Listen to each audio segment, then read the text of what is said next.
Hello again for doing another thing, another podcast thing.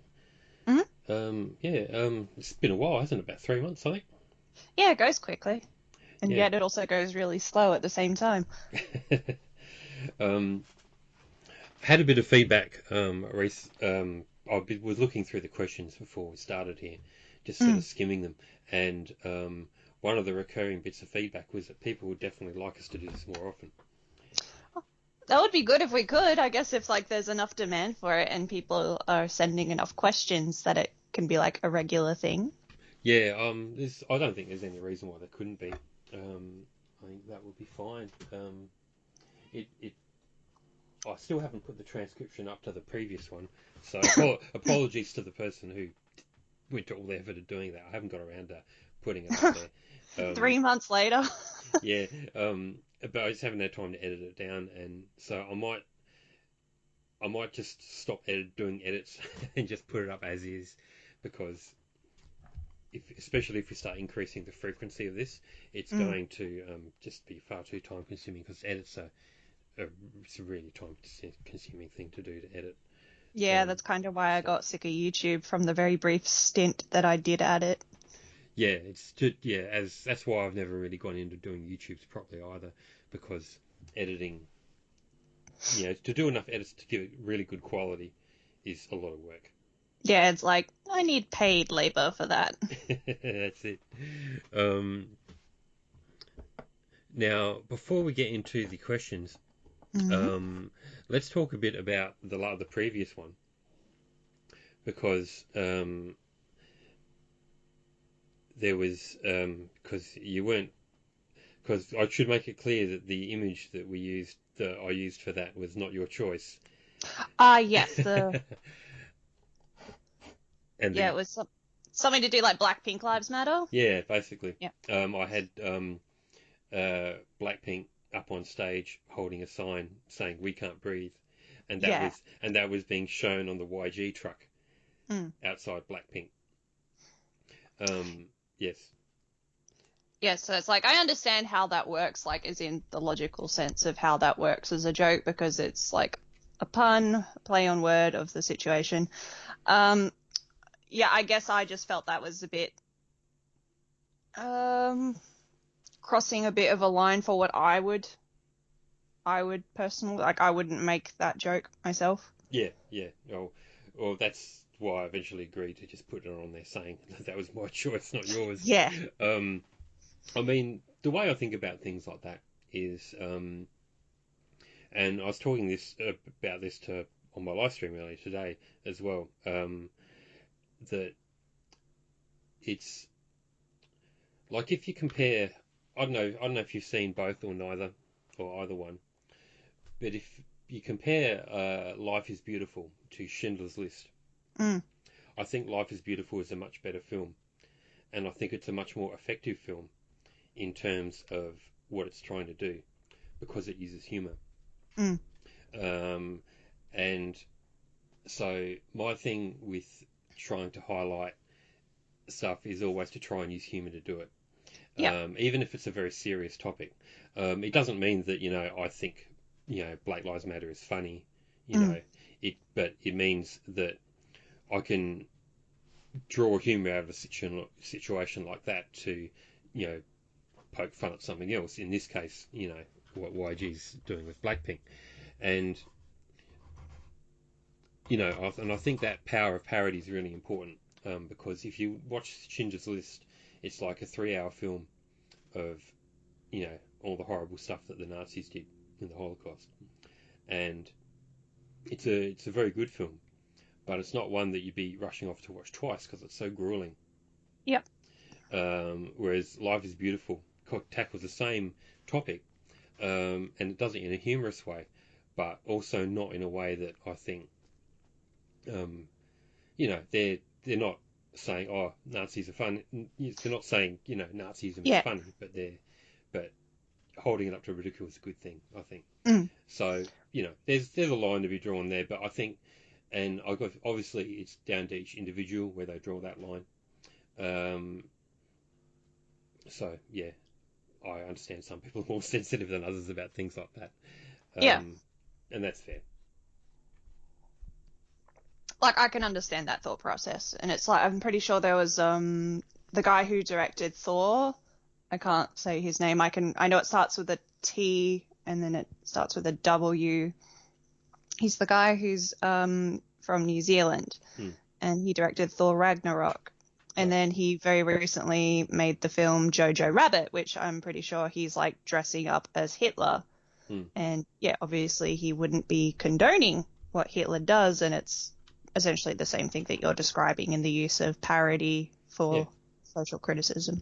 Yeah, the thing is with that image as well. I mean, if you think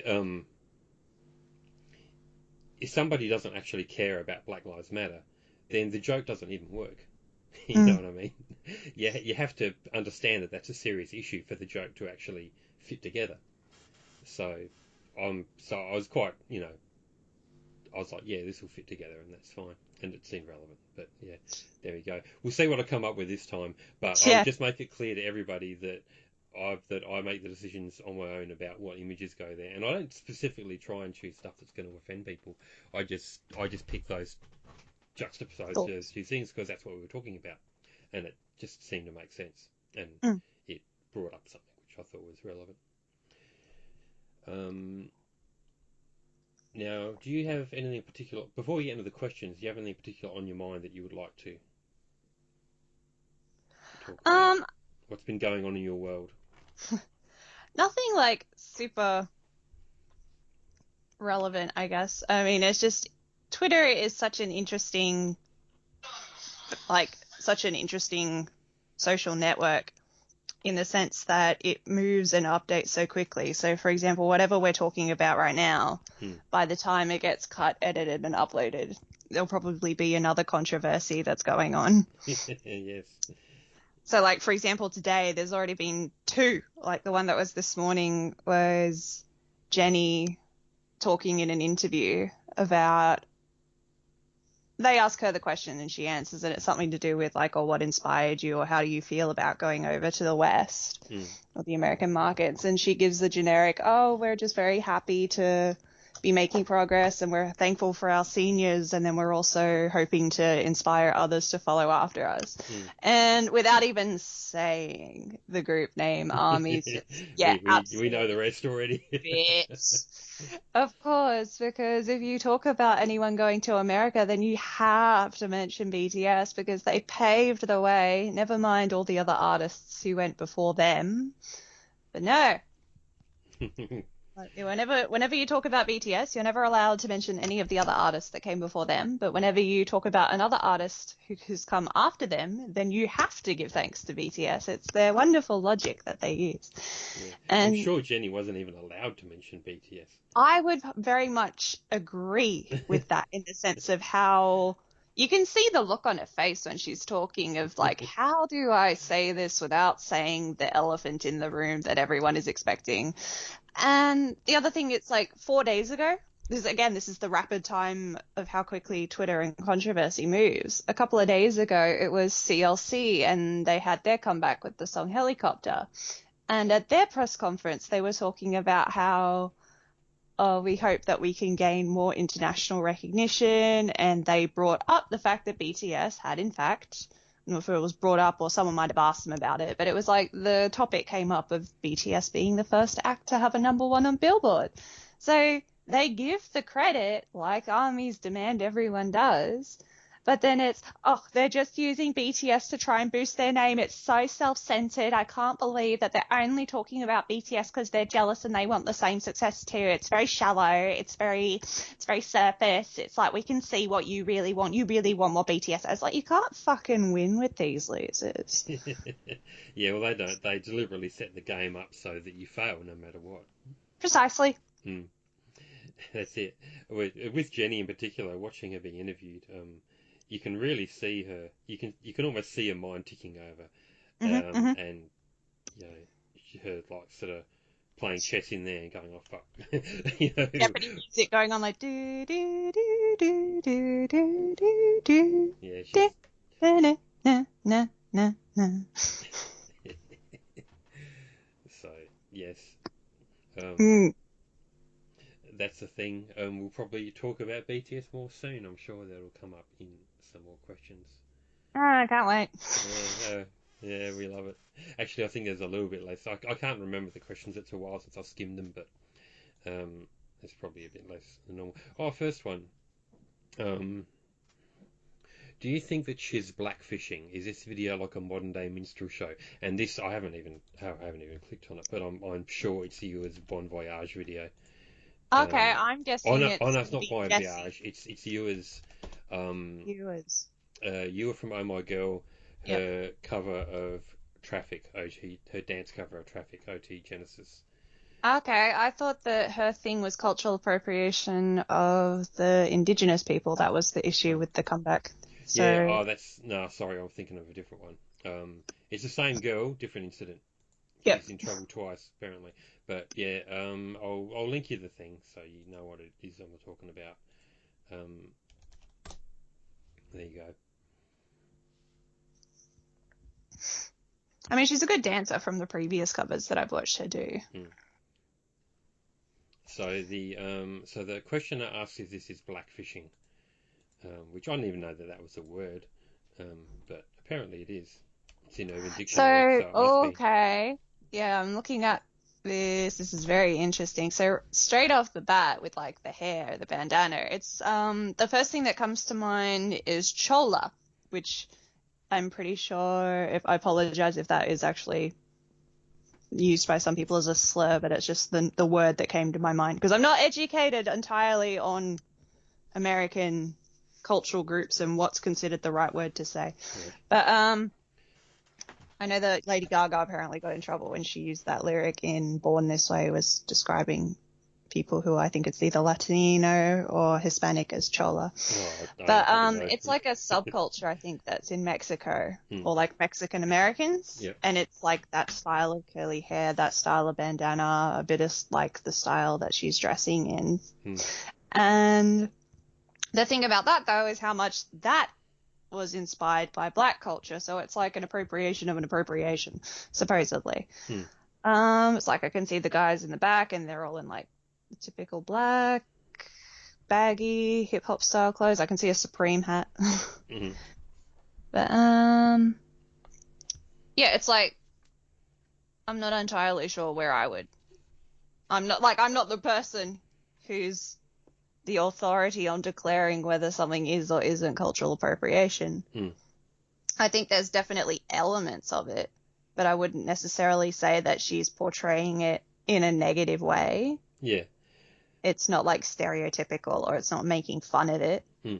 Well, I think that's Um, a key point. I mean, there's a difference and it doesn't between seem like, someone, painting, yeah, I'm just like putting a noose reading around through their some of neck the and comments painting and their like you face get your black first to a person who's party. like, bro, I'm African American and you're making yourself sound stupid and really need to do research. So yeah, you can see someone else has brought up the Latina style as well in the comment.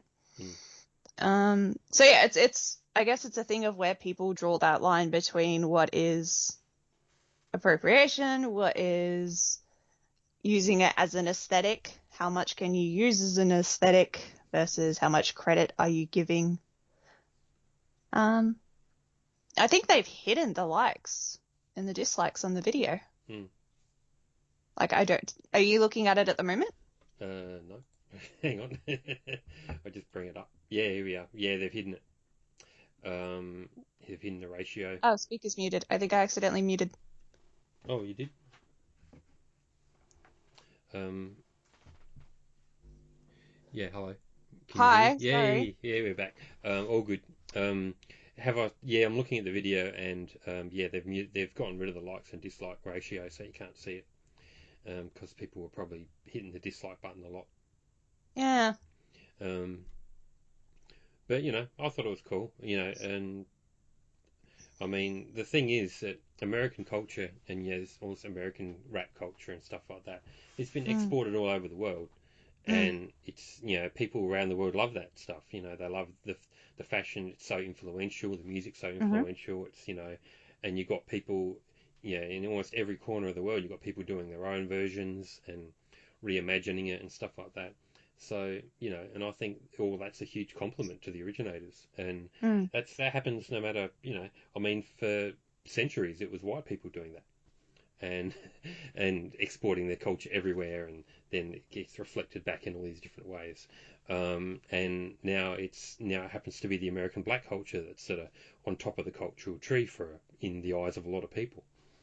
Yeah, I And think the biggest issue in regards to that is that they're on top of the cultural tree or the cultural ladder, but the socioeconomic benefits aren't being delivered to them yeah, as well. So it's like they get all the visual attention. So like people are inspired by their styles and they replicate it in terms of I know bucket hats and baggy clothing and a lot of other trends that have come from African American culture.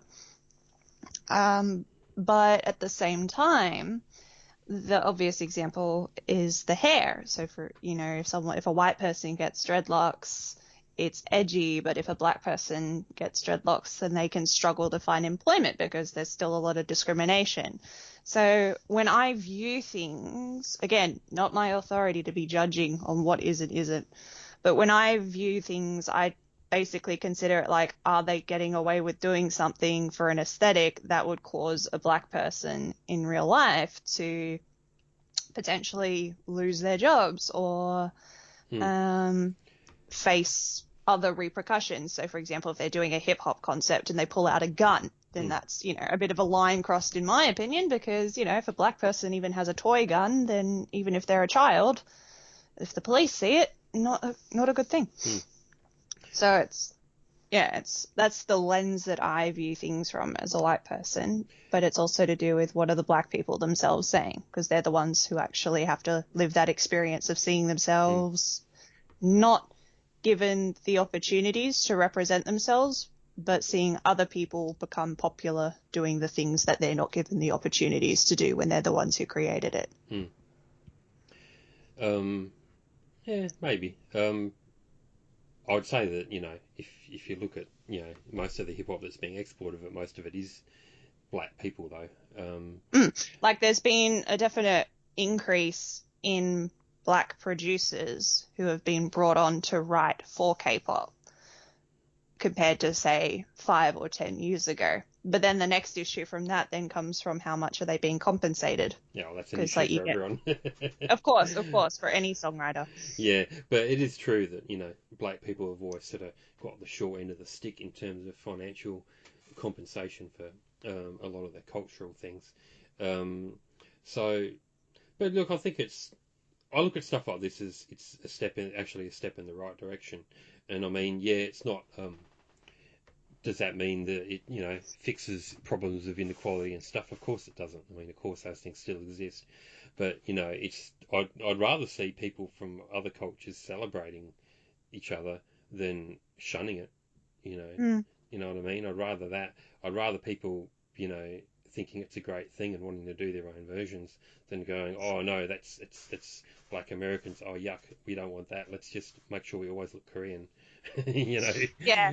I think the biggest, in just using that example, is it's some of the people, not obviously all of them, and definitely not you specifically, but you'll get people who are, oh, I like this culture, oh, I want to do this, let's share it. But then when they're actually confronted with a black person in Korea, then they still happen to have a lot of outdated views. Yeah. So it's just, I think it's where do we draw the, cultural appreciation versus cultural appropriation? Ultimately, it comes down to, are you just looking at that surface level that you can take and use as visuals in your concepts, or are you putting in the extra effort to learn about people as people and not just like a prop or an aesthetic? I think that with any sort of musical cultural trend that gets exported from any country to any other, the reinventing culture pretty much always twists things around and gets a lot of the context wrong and takes a lot of it superficially. I mean, that's you see that with jazz when it goes from the US and it's gone out to other countries. It's just reinvented as something completely different, and it's because those people don't necessarily have the context of the original thing, so they just reinterpret it in their own language. But I think all those things are good things, and I think it's all progress. I think, generally speaking, there should be a lot less fuss about cultural appropriation in general. I think, I've said this anecdote before. When I was in school, we had some Jamaicans come to our high school, and this had this guy with big long dreadlocks, and they talked to us a bit about Jamaican art and music and stuff like that, and we were all like young kids, and so he answered all these questions like, don't dreadlocks smell and stuff like that, and he was like, well, no, not if you wash them, and then they were all doing like hair braiding, and they were getting us all to try it and stuff like that, things that you get cancelled on Twitter for nowadays. Yeah. But that sort of cross-cultural connection, I think, Yeah. is a good thing, and I think can actually sort of heal a lot of the racism. And I think that, I mean, I definitely agree, because in that situation, you've actually, you were speaking to a Jamaican person who was, willingly offering his time to educate people. So that's always going to be a good thing, provided everyone's paying attention and, and not. I think a lot of the cultural appropriation stuff is really just I think a lot of it's spread by right-wing trolls who want other people to stop celebrating the cultures of other people. So they just start making a fuss about whatever they possibly can, and probably some of it also is just kids who just want to make a fuss because it's people feel important. But yeah, I don't know. I find it hard to see a negative, to be honest. I mean, unless someone's deliberately being an arsehole, then it's different, Some of obviously. them. Yeah. I think with Oh My Girl, they have a previous incident where it did pretty much come across as being pretty arsehole, when they did Windy Day, which in itself was fine. It's it's a catchy song and I like the song, but they kind of got this reputation from it of oh, it's Indian music. So they did the stereotypical Indian hand gestures of, I think it's called a mandala. I'm not sure. Don't quote me on that. Yeah. But, it was done in a mocking way, shaking her head, making a face. And then from that, they then covered a song that is pretty racist when you read the lyrics. It's a curry song, which, it's essentially reducing Indian people to being just a stereotype. So because of the initial thing that wasn't so bad, but then the reception to that, it then regressed rather than progress. So that's why I think it's important to bring in the people of the culture that you are appreciating / appropriating to then, make sure that you don't cross that line into regression and that you're using it in a positive way. Well, good luck getting the K-pop companies to give a shit. I know. I mean, if anything, it's a marketing tactic, because any press is good press. So if you're generating negative feedback from people being outraged, then you're essentially giving them clicks and boosting their algorithms. Yeah, that's it. Let's move on to the next thingy, which is, what's your opinion of Telegram? It's a messaging platform with high-level encryption, thus it's popular with pedos who use it to share their cheese pizza pics, and zoo-sadist furries who use it for their animal snuff, necrophilia, bestiality. I mean, I wouldn't have experience using it. I'd assume it's pretty much like any other type of platform on the dark web. It's Telegram's just like WhatsApp with better encryption, really. I know that the Hong Kong protesters have been using Telegram because it's something that's harder for the Chinese government to track. Other than that, I don't really have any experience with it. Yeah. I mean, encryption's can be used for good or evil. Yeah, I mean, I have a VPN. Is that illegal in Australia? Am I allowed to say that? Am I going to get the feds at my door? No, it's not illegal. I remember that the issue of VPNs was actually brought up with, I think it was Malcolm Turnbull. And Malcolm Turnbull basically said, I think this was when the Pirate Bay got banned here. Yeah. And people said to him, oh, look, people just use a VPN.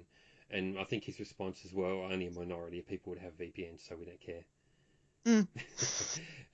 So now everyone's got a VPN, of course. Yeah. So he's about 10 years behind the times, but that's fine. Good for us. Yes, just as well. Um, Next question. What do you see in this pic? And I don't know what this pic is. I'll have to bring it up. Oh, okay. It's a very important question. Have a look.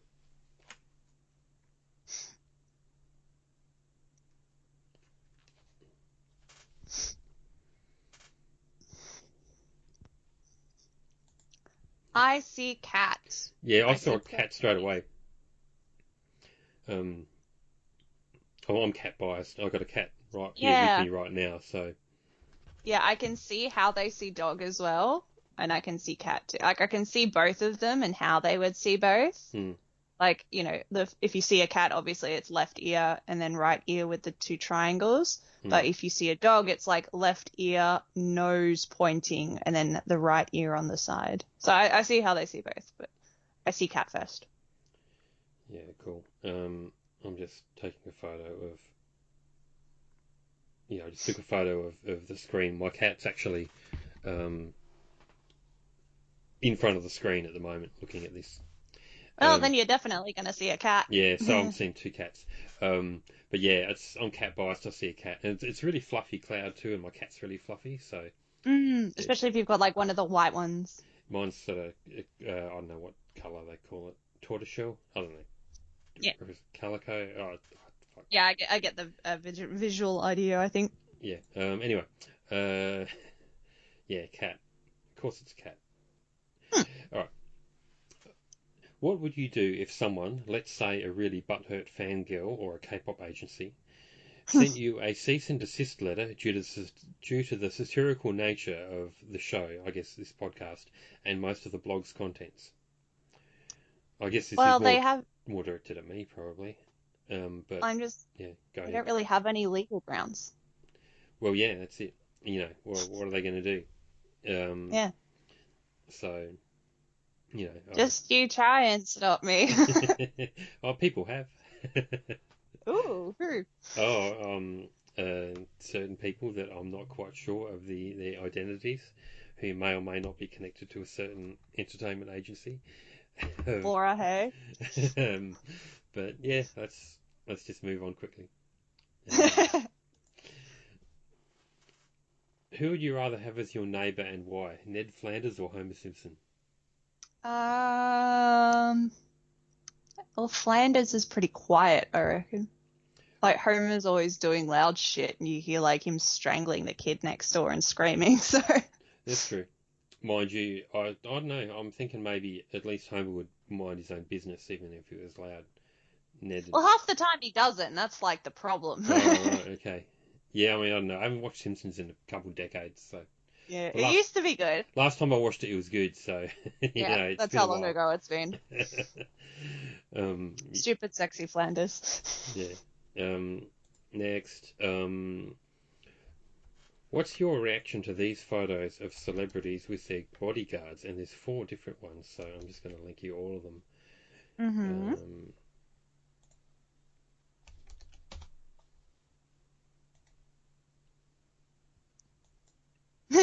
The first one's funny because it's like he's bigger than the bodyguard. Is that Jason? Yeah.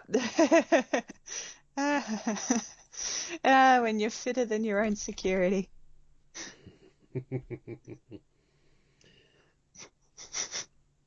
I'm just having a look through them. Yeah, Shaq. The Shaq one's a good one.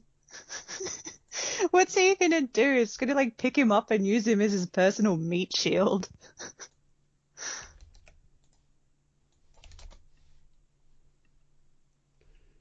Yeah. Yeah, I think in these situations, they're both just there as meat shields rather than bodyguards.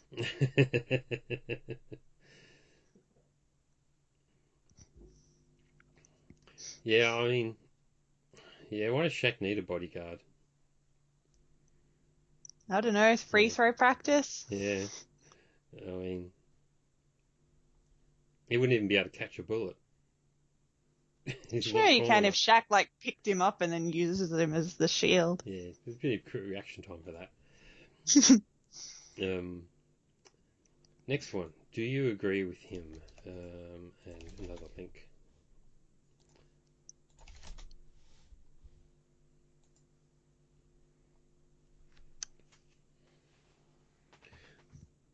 So,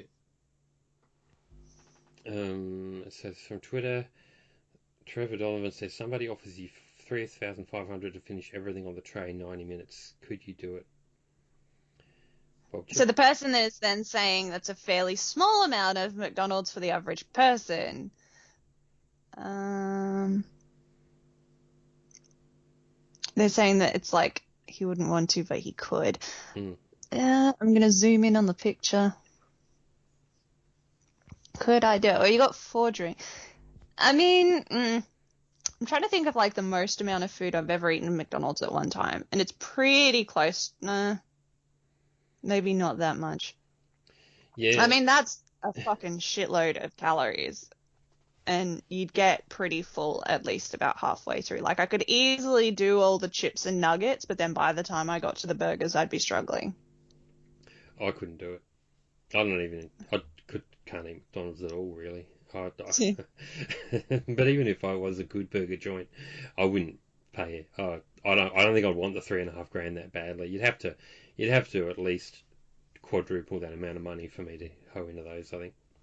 Yeah, I mean, it's a bit of a bulimia trigger warning for any users or listeners potentially impacted by that. I think the only way you'd be able to get through that is if you're like induced vomiting about halfway through to be able to like fit more in the stomach, unless you're already someone who can eat that amount of food on a regular basis.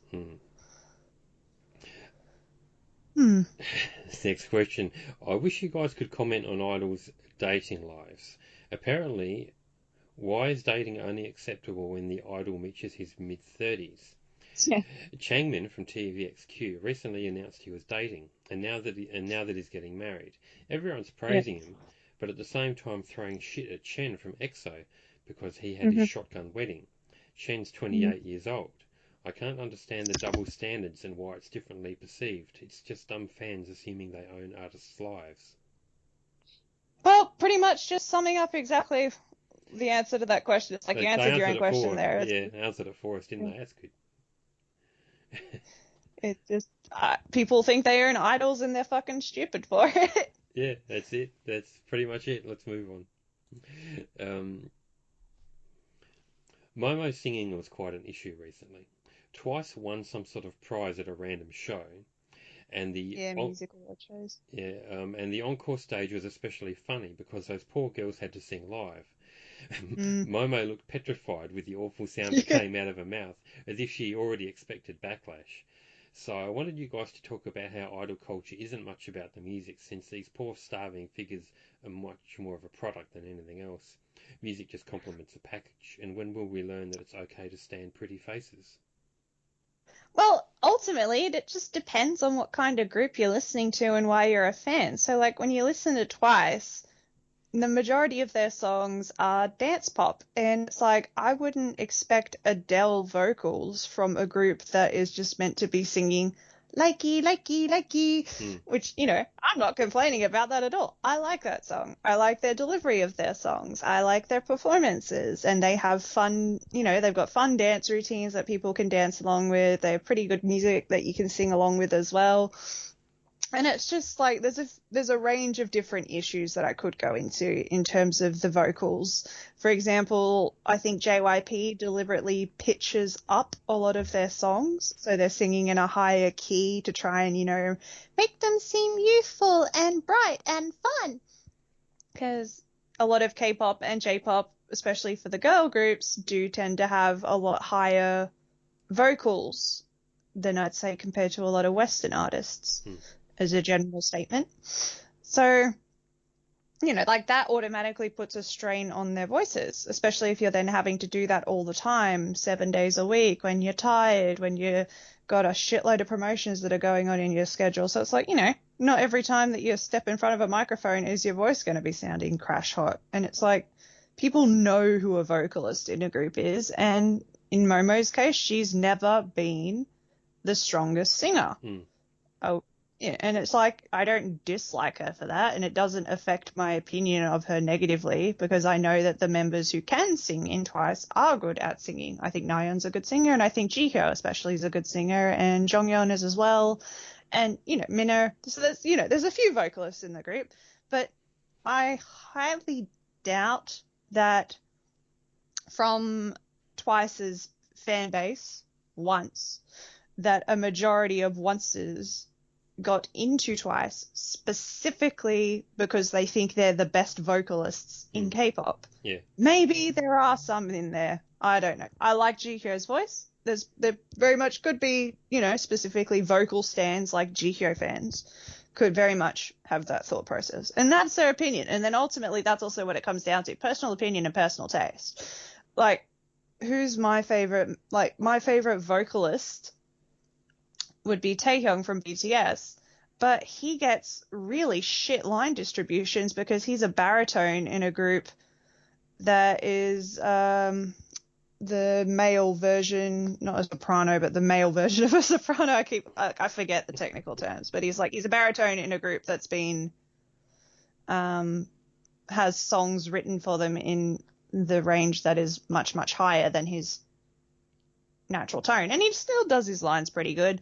But whenever he sings his solo stuff that he, makes specifically for his voice, he sounds so much better. So it's also to do with, is the song being written for the artist, or is it just a song that has been purchased for the group and the artist is having to try and adapt to something that's out of their range? So yeah, it's very all about personal taste, personal preference, and what you're interested in with groups. Yeah, There's definitely some groups that are better than others. It's fine. It doesn't bother me. It's fine to have people in a group who can't do stuff. I mean, that's always been the case Yeah. with those groups. Exactly. Like what Momo likes singing, she's a fantastic dancer. I mean, New Kids on the Block was pretty much mainly just one or two of them singing. Spice Girls had three girls who could sing a note, really. Victoria and her one-liner song, if you're lucky. Yeah, that's it. And so, it doesn't matter. And, looking good's a talent. Like Pussycat Dolls, the epitome of literally one person singing their entire song. Yeah. Yeah, looking good's a talent, so I got no problem with it. Yeah. And it is. I mean, people think I'm taking the piss, but I've seen my. The amount of work that goes into maintaining an image is insane. Yeah. I'm lucky if I can be bothered to wash my hair and style it and put on makeup all in the same day, let alone every day. So. Yeah, I've seen my girlfriend get ready for a night out. It takes a while, so it's a hard thing to do to look good, and at that sort of level, So to find people who can do that, that's as valuable as anything else. And, and it doesn't really change the content of the song. The song's still there, regardless of the delivery. So, like Momo has a pretty solid fan base within the Twice community. So, I mean, whatever job that she's doing within the group, she's doing it well enough. Yeah, and, I'm pretty sure people who are fans of her aren't fans of her because of her voice. And they might say, oh, I like her voice just because I like it, but it's not like we're expecting anything all that amazing. We're not expecting her to get out on stage, and like belt out fucking Whitney Houston. She's got to turn up and do the dance moves, really. So, people should just chill, basically. Yeah. Next question is, here we go. You know what's coming. It's Fuck, Marry, Kill time. Our best. There's two of these this time because we've left it so long. First one is Super Mario, Sonic the Hedgehog, and Crash Bandicoot. I feel like for the Australian culture, I've got to marry Crash Bandicoot.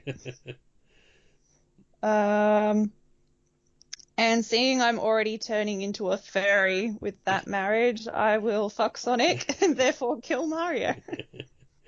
Yeah, I don't know. I mainly agree, but I might have to go gay and fuck Mario because Sonic, I think it'd just be a bit too spiky. Well, the good thing about Sonic is he's going to finish quickly. Gotta go fast. The The other So it's very good. fuck, marry, kill was rock, paper, scissors. Oh wow. I would marry the scissors because I think that they are probably the most useful. Um, and then do I fuck a rock? Do I fuck the Rock, Dwayne the Rock Johnson? Wouldn't mind it. And then killing paper sounds pretty easy. You just rip it up. All right, cool. That'll do for that one. Um, do you find that K-pop fans in general are ageist against female performers? If so, do you think that they generally hold male performers to the same standard or no? Ah! Any type of holding females and males at the same standard is laughable. It's like you get Irene from Red Velvet, who is born in 1991, and like grandma, hag, old woman, all over the internet. And it's like, people treat her like she's on the verge of retirement and her bones are about to start breaking because she turns 30 next year.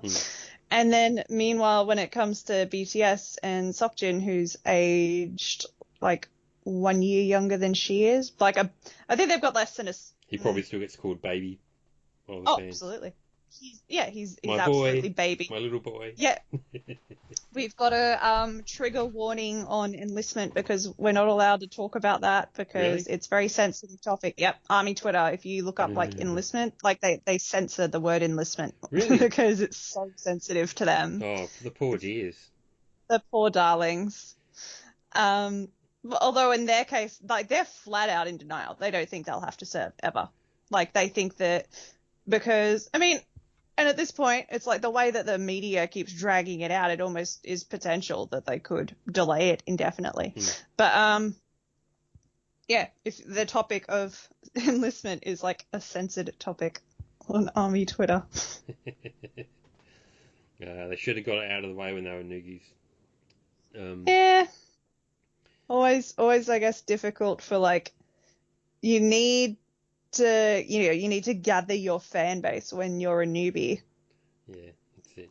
And then it's like, how do you disappear? I think that's the thing that I've got the shits with Infinite over is like half of the group is in the military and then the other, like you got, what's his name? L is the only one who still hasn't left yet. And then you got Hoyer and Songyeol coming out in like 30 days or 60 somewhere, like nearly a month or two. So you got some members coming out in a month or two. Sungyu has already finished his. So you got some members who are already done and then some who hasn't even like haven't even gone yet. So it's like, get it all over with. Do I find K-pop fans in general ageist? Yeah, I don't know. I don't even follow it really, but I imagine so. Like, I'm trying to think, how old am I? I forget my own age. I'm 28, so of course I'm now on the hag, what are you doing on Twitter age side of things. Because you only if get you worse are a from woman, there. Wait till you're my age. I can't wait until I'm dead. Anyway, if you're a woman who, once you hit like 21, your life is over on the internet, and then once you hit 25, then your life is over in general. But it's like they just expect you to just. Is there like a stan Twitter for taxes? Because apparently that's where I'm supposed to be now. Or something to do with like, oh, shouldn't you be looking after your kids? I'm like, well, shouldn't you be grateful at the fact I'm not breeding and reproducing? Yeah, imagine if you did. Imagine. Yeah, it's like, yeah, y'all hate me that much, and then you're telling me you want me to put more mini-me's into the world? Let's move on to the next one. If a girl group of similar fame to pre-2012 Tiara tried to put out a song with identical visual concept to Ya Ya Ya in the current year, do you think people would try to cancel them? Oh, absolutely. That's pretty much exactly what happened with yours song. Yeah, that's it. Poor Ya Ya Ya. I pretty much just pretend that song doesn't exist, and that's not even including the cultural appropriation factor. It's just their worst song. It's a pretty bad song.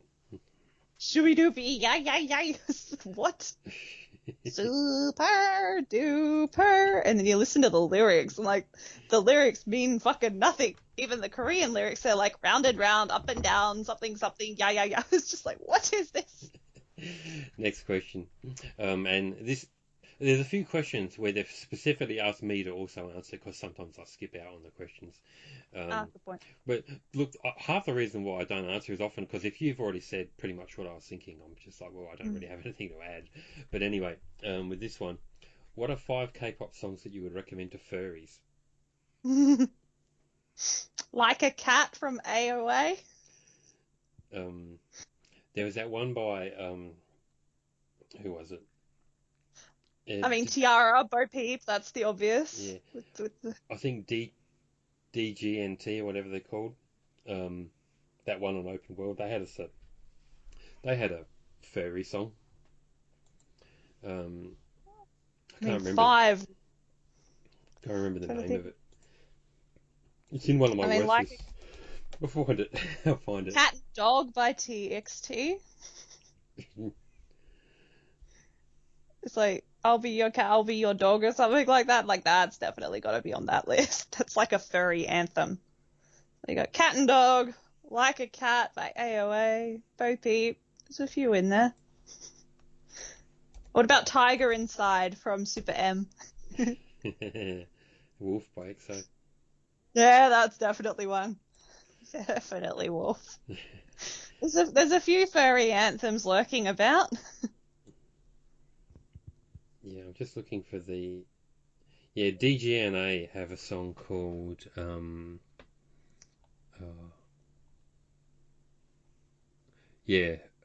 Really Go, that's it. Really Go by DGNA, so it's like quite comical, and they're all sort of dressed up in sort of semi-animalistic makeup and stuff like that. I'll just pop the link down, you can check it out later. It's quite a bit of work. Anyway, that I think that would have to be in there. Yeah, I think that covers our list. Yeah, I think that'll work. This one's for you. Please try to convince Kpopalypse to stop being prejudiced against female abs. I didn't know you were. Well, the reason why they're mentioning this is because whenever I do my objectification surveys each year, the upper body category is for females as boobs, and for men it's abs / torso. So I ignore the female abs, and and every now and again someone complains. So, but I feel like you don't really have your heart in trying to convince me that I should include them. I don't know. I mean, I think that abs have definitely become something that there's definitely a subculture of female ab fans that have existed on Twitter for quite a while. Especially, I mean, Crystal from FX, she's always had that pretty defined, stomach line. Pretty ripped, Crystal.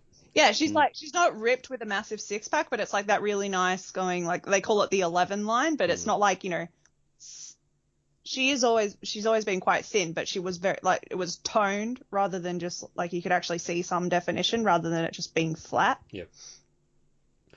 Yeah. I'm like, I'm basically a chubby chaser, so I don't have any interest in female abs. I don't care. I'd rather see a bit of a stomach there, to be honest. But that's just me. Other people's tastes vary, I'm sure. Yeah, I'm trying to get abs, but that's like for my own self. I want to be fit. Yeah, it's a hard thing to get. It's, I've been going to the gym a lot this year, and I haven't lost any weight. I've gained a lot of muscle, but I've lost no weight at all. Yeah, well, I mean, that's not so bad. Yeah, so I feel a lot better, but slimming is just not happening. Yeah. Next question: do you feel safe around the police?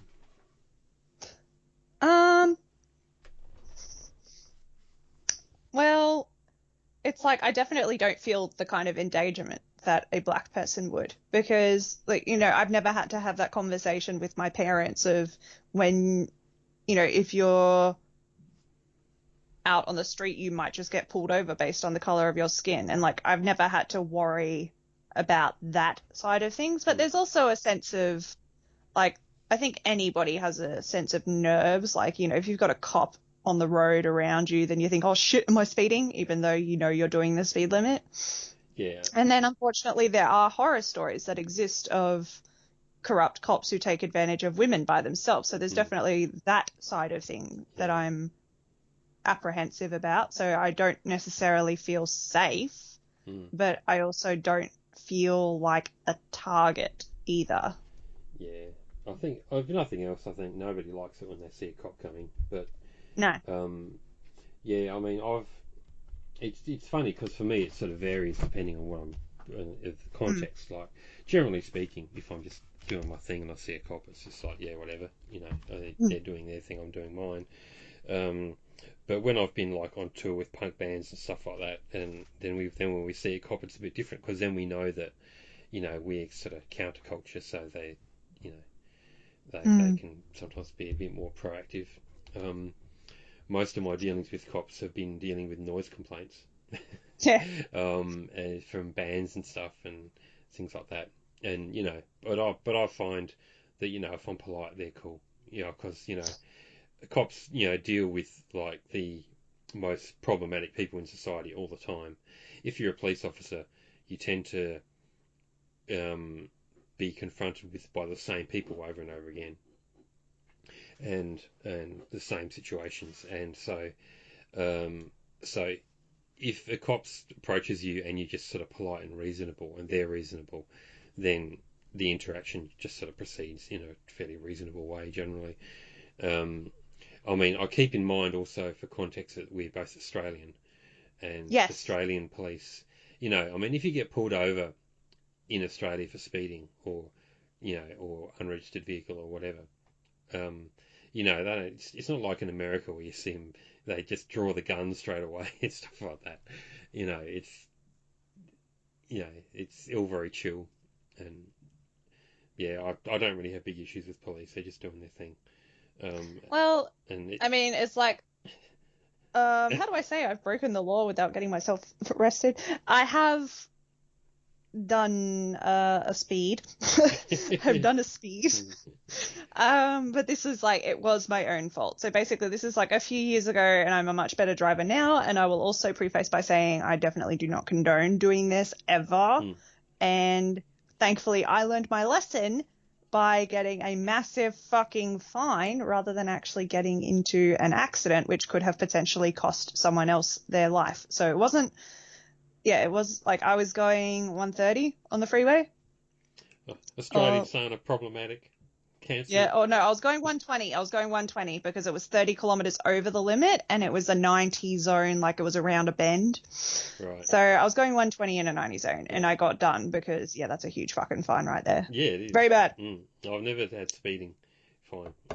I've had plenty of unregistered vehicle, and but I deal with cops a fair bit, through like noise stuff, and also through just various other legal things. Like, so I have to go and do police reports fairly often on behalf of other people and reporting things. So yeah. But yeah, I don't feel unsafe around police. I mean, like with that one, it was like me getting arrested for something I knew that I was doing wrong, and then like it was kind of like, do you know what speed you were going? It was like, do you want to tell me why you were going this speed in this zone? And I was just like, well, I knew that the bit coming around the corner was where it sped up to 110, and I was really only meant to be doing 10 kilometers over the limit. So yeah, it wasn't like. Oh, I forgot though. I have been stopped by the army, and I have had detectives ring me and question me over the phone. Oh, that's a bit terrifying. Yeah, that was for taking photographs of a military base, which that happened. It was funny. It was like a few days after the Bali bombing, and I was taking photographs of just random stuff, and there was a military base, and I just thought, oh, I might as well take a few photos of it. Because it was there. No, I had no ill intention.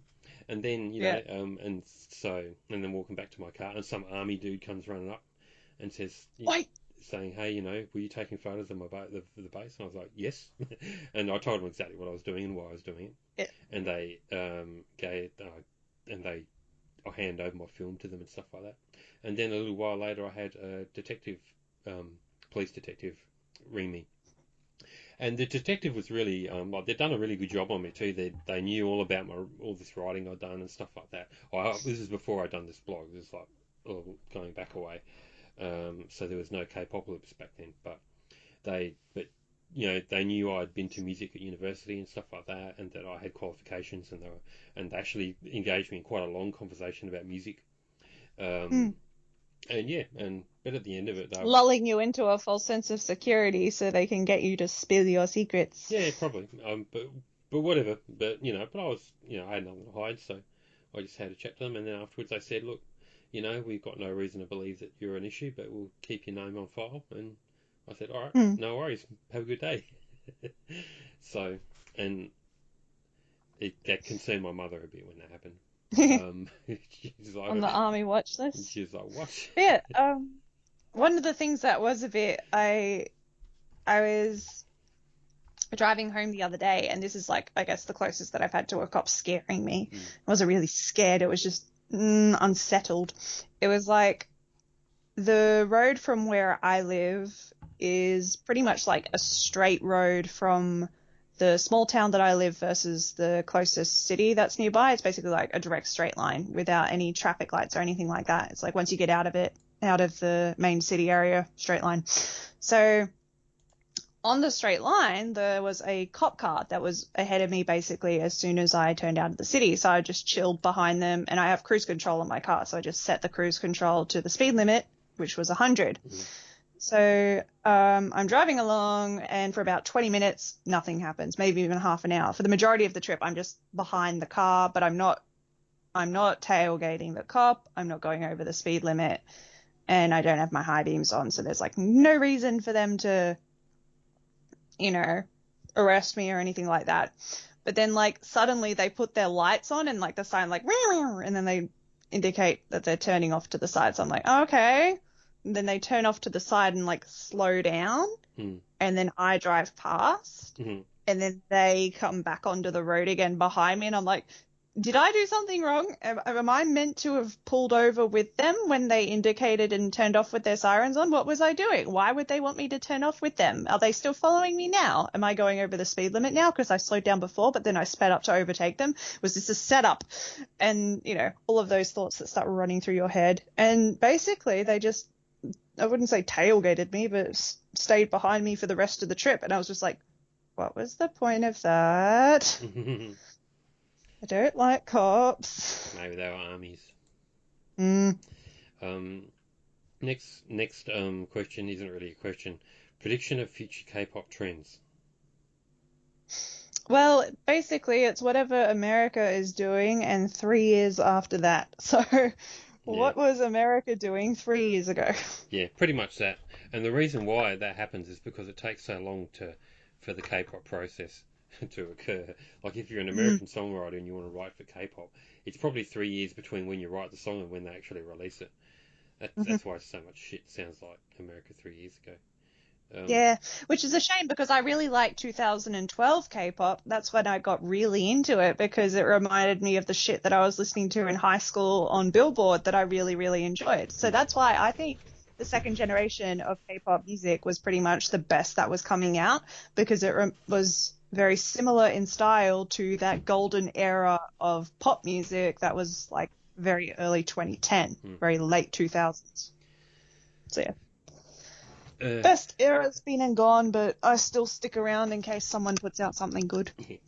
Next one, Grimes music has been an inspiration for some K-pop songs, including Lunatic from Luna. What do you guys think of Grimes music and production, especially with regards to her latest album, Misanthropy? I don't know if I'm saying that right. Misanthropy. Also, is naming children names like XAE-A12, the future. I think that's child abuse. Let's see. I don't know too much about Grimes' music. Like, obviously, I knew that she was involved in Luna's album, so she was on, like, the introduction for... Finally introducing Luna. So I knew that. Yeah. And then I know she also has a collab song with Poppy from Poppy's studio album. Let me just look that up on my phone right now because I've got the song in my library, although I don't think I'd liked it very much. I don't even Um, I don't even follow Grimes music. People always ask me about westerns. What do you think of some new westerns? I don't even have time to listen to all the K-pop albums, let alone some western pop star who I don't give a crap about really. I mean, I've heard a few Grimes songs. I thought they were all right, I guess, but I wouldn't sit around listening to Grimes all day.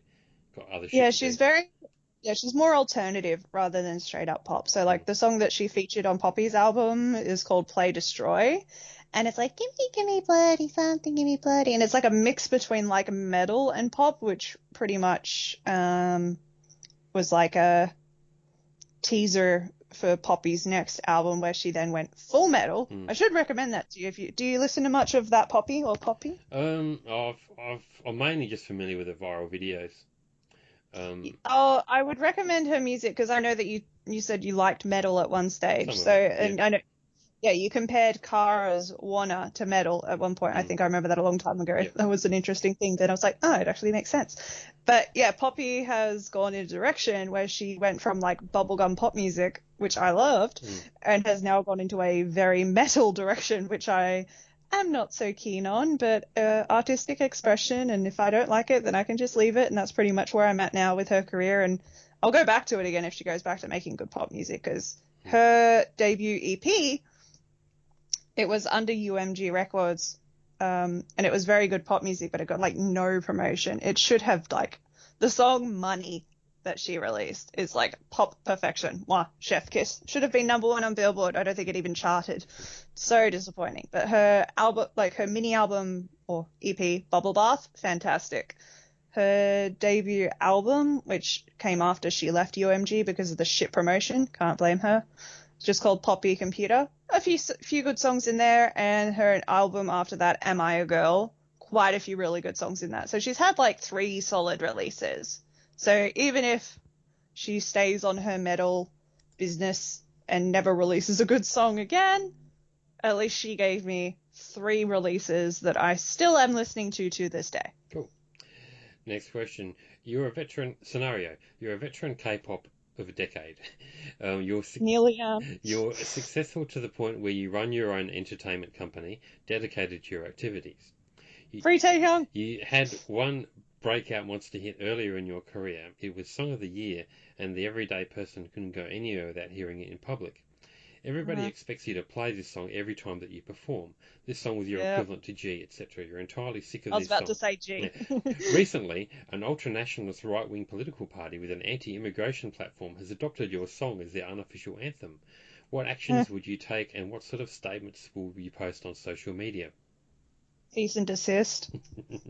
It's basically like what Trump has been doing with a lot of music in terms of just like taking it and using it in his campaigns, and then the people who originally wrote the song come out and be like, oi, what the fuck? We didn't say you could do that. Enough. Lawsuit. Yeah, I don't know. I think I'd let them do it, and then I'd just get all the money from that song and just donate it to the completely opposite polar spectrum political party. Potentially, but the problem, I guess, out of that is like no matter how much you get out of that, they will get far more because like billionaires and all that shit involved in politics. Yeah, maybe. I don't know. But yeah, there it is. But yeah, I mean, cease and desist would work. That's something, and a lot of people have done that historically as well. I think Nickelback hit Trump with one of those. It's like Nickelback Redemption era. You're divisive when you're upsetting Nickelback. Next question. Do you think an army will actually kill somebody one day? If yes, why and with what method? Probably. I mean, it's just the amount of doxing that they do on the internet. I think it'll certainly drive someone to suicide if they haven't already. Absolutely, as if they haven't already. I wouldn't be surprised if they already have. I mean, it's just like, which I would consider to be murder or killing someone. So yeah, I definitely think they will be involved in something along those lines sooner rather than later. I know that they nearly drove one of my friends to it when they doxed one of them. Like this isn't me speaking about myself. I'm fine. They never found out which uni I went to, and if they found out now, it's too late because I'm graduated. Haha, I win. But yeah, basically they found out which university a friend of mine went to, and then like spammed her university with like really out of context tweets. Like one of them when she was critiquing how basically if Donald Trump paid them enough, then they would endorse his campaign, which given the fact that they, did I think I'm familiar with the situation you're talking about. Yeah, it was blackmail or whatever they did with Saudi Arabian governments. I mean, it's just like they clearly do not have morals. So she wasn't lying. And then, doxed her, went to the university, was really upsetting to the poor girl. Like, she had to take time off work, had to take time off her studies, and had to go through, like, a university court process or, like, a hearing with her university because they were like, oh, these are very serious allegations. We have to make sure that our school doesn't stand for this. And, the school handled it really shit, to be honest. If I was her, I would have sued the school for, like, putting her through emotional trauma or whatever shit because it was just like, she had to like plead her case, and then when she was found innocent, which anybody with a brain could have told you that she was, it's not like she got any compensation out of it. So I'm like, no, if you're going to put me through all that shit when I'm paying you 20 grand in tuition or however much a university degree costs these days, you're going to be giving me straight A's for the rest of my fucking degree. Oh, maybe she can sue them after she graduates so they don't take away a qualification. That'd be what I'd do. Get the certificate and then go back and sue them afterwards for the trauma. Yeah, hope she's listening. You know who you are. I'll link it to her. Yeah. You know who you are. That's my recommendation. Yep. Kpopalypse and AustralianSana Legal Consulting Services. That's right. You trust us. Next question. Do the two of you think that the recent security law in Hong Kong of June 30 will affect K-pop as an industry? If so, please elaborate. If not, please elaborate anyway. Well, I think it's a very sad law, ultimately. Like, I'm definitely not super educated on China-Hong Kong relations, but I do understand that it's like a British colony versus given back to China, and then they were supposed to be able to govern themselves independently while still being associated to China, but China is trying to essentially regain complete control, and there's been the protests that have been going on over the last year, and it's been increasingly just getting worse and worse and worse. So there's been sanctions, from what I've heard about America having sanctions against China, Hong Kong because of this situation. And then I think Australia's becoming involved because Scott Morrison's a fucking dickhead. So yeah, he's fucking over our farmers and apparently wine exports as well. And Korea's export is there's K-pop and there's also Samsung, and I know that China's got Huawei, which is like their Samsung alternative. So I don't know. I mean, it's already bad enough with the THAAD agreement, or THAAD, the weapons defense system. So it's like they've already got enough issues with that. So it might just exacerbate things that are already existing. I don't think there's going to be really any effect on K-pop because, I mean, it's not really centered in Hong Kong generally. And, yeah, I don't think it's really related. And, yeah, I mean, it's a bummer what's going on there, but it's only going to get worse because, in, I think, 2040, Hong Kong will eventually just be completely part of China anyway. That's part of the agreement. I thought it was 2024. No, I think it's 2040, or around about then, when the whole agreement, the one party, two systems or whatever, is just completely going to vanish. Yeah. And then at that point, they'll be screwed anyway. So if I was in Hong Kong and I liked democracy and stuff, I wouldn't be fighting for my democracy because it's only going to be a temporary thing anyway. I'd just be making plans to get the fuck out. Yeah, it's really sad because it's like you want people to be able to have that right to fight for their own democracies because it's like some people don't have that privilege to be able to just get up and leave. And, it's a very common thing in the West where people are like, oh, if you don't like it, then leave it. In Australian, in your typical Australian bogan voice, or people in America is like, if you don't like our country, then you can get out. And it's like, all right, well, are you going to pay for me to leave? Are you going to process my documents? Are you going to arrange for my family to come with me too? It's like, It's a very difficult thing, and it's, the people who get left behind, they deserve basic human rights as well. Yeah, it's you may want to go, but obviously not everyone can just go wherever they want. Mm. Anyway, next, which K-pop groups do you recommend to each of these beings? Dracula, Frankenstein's monster, the Wolfman, and the creature from the Black Lagoon.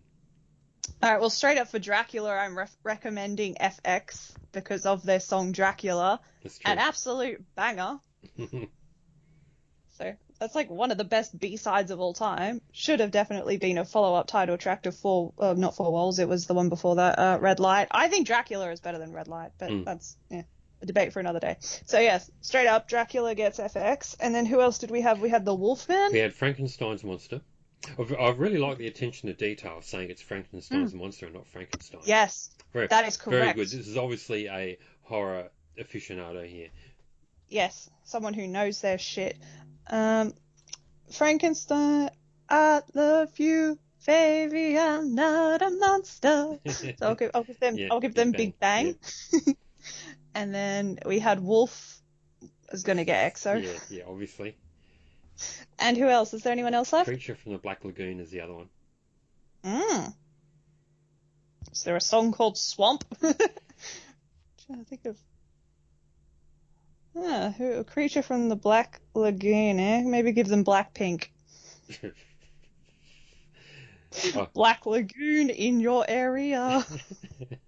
I haven't got better responses than these, so we'll move on. Blackpink in your lagoon. Oh dear.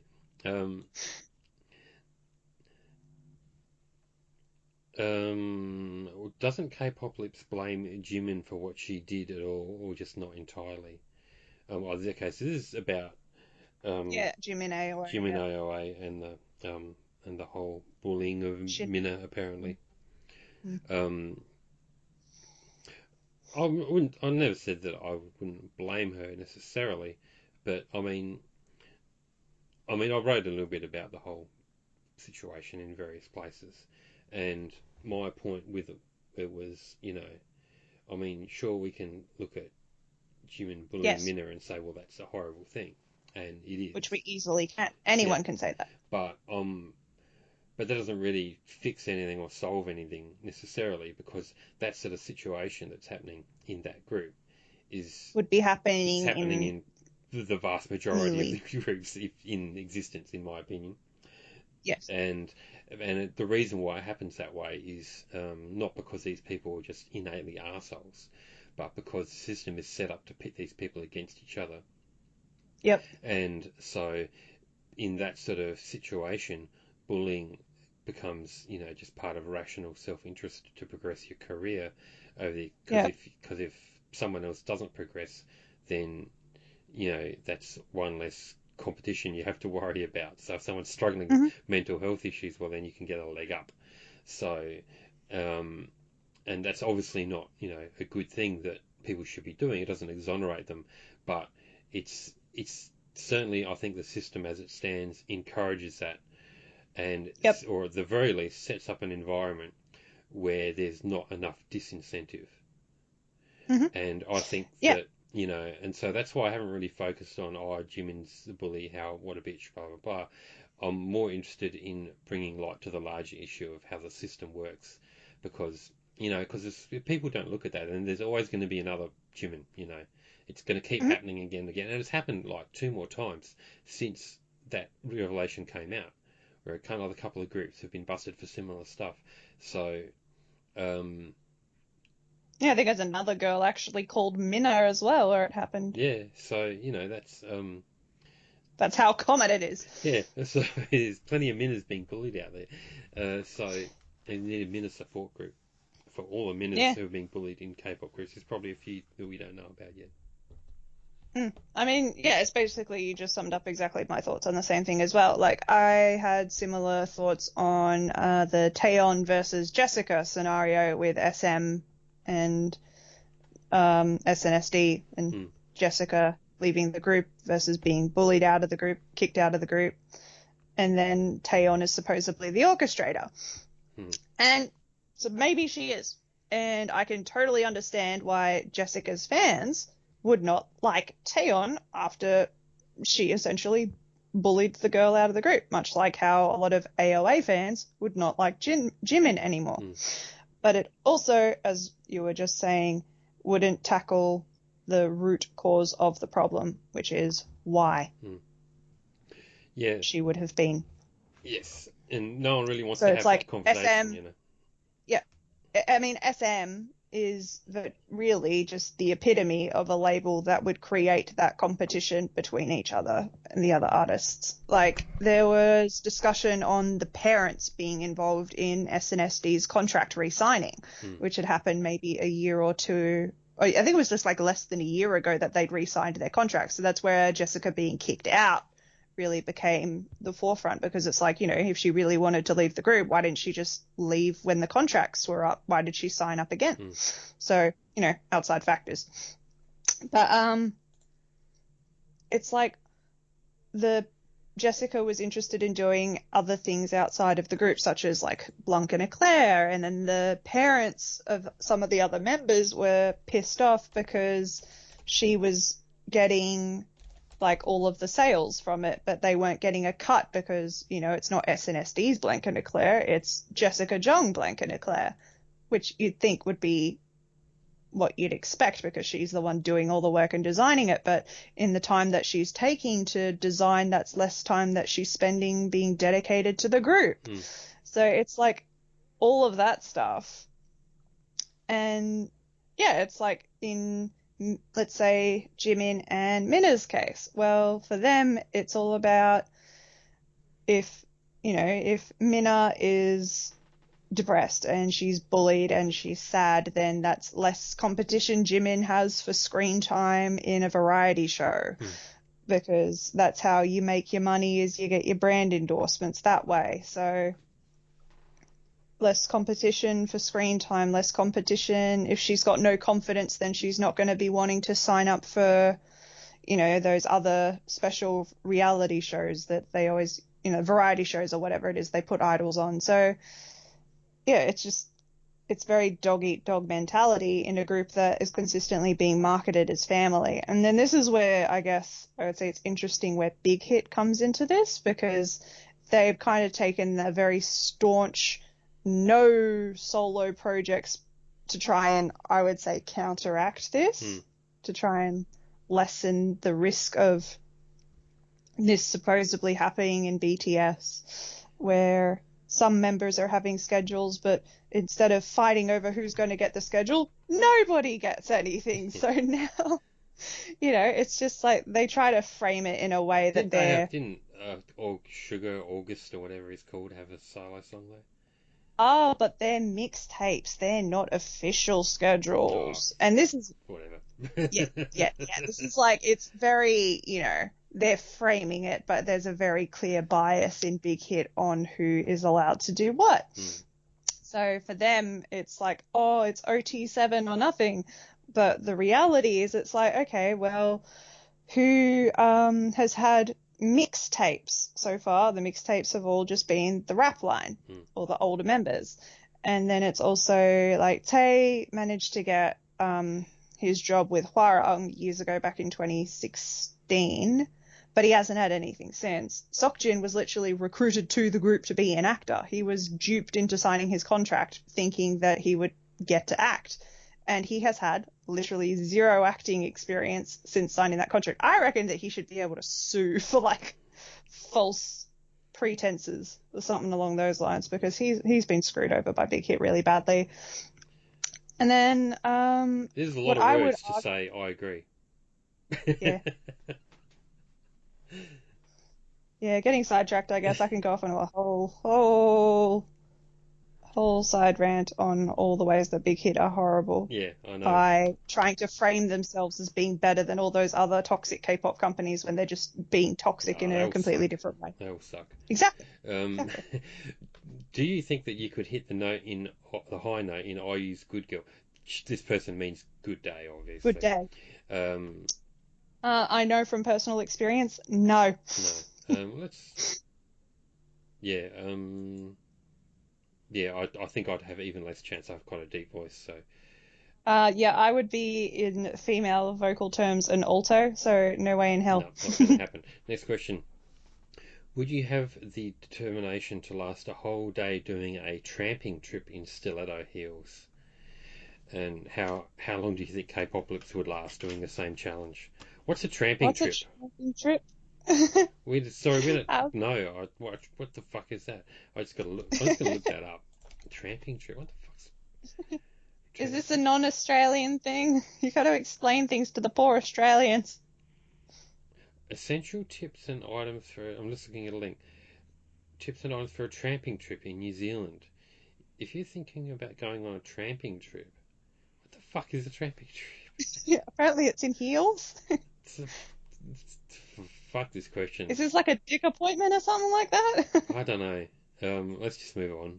I don't get it. Would you be So up? whoever sent that question, resend it, but like give us links. Yeah, just yeah. We're dumb. We need help. We're old. We have special needs.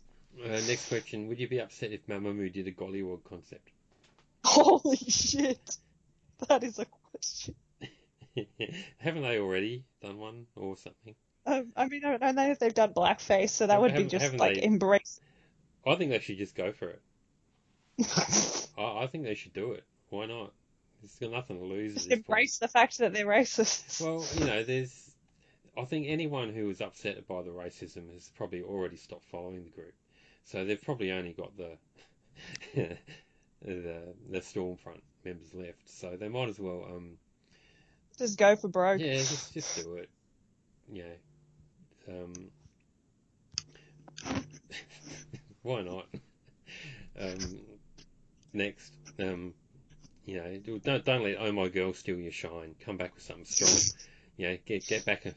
Show them that you're the boss. This whole thing. Next question. If you had to cast a film adaptation of To Kill a Mockingbird featuring only K-pop idols, which ones would you hire? Hmm. Trying to think who's Scout. Maybe Sana can be Scout.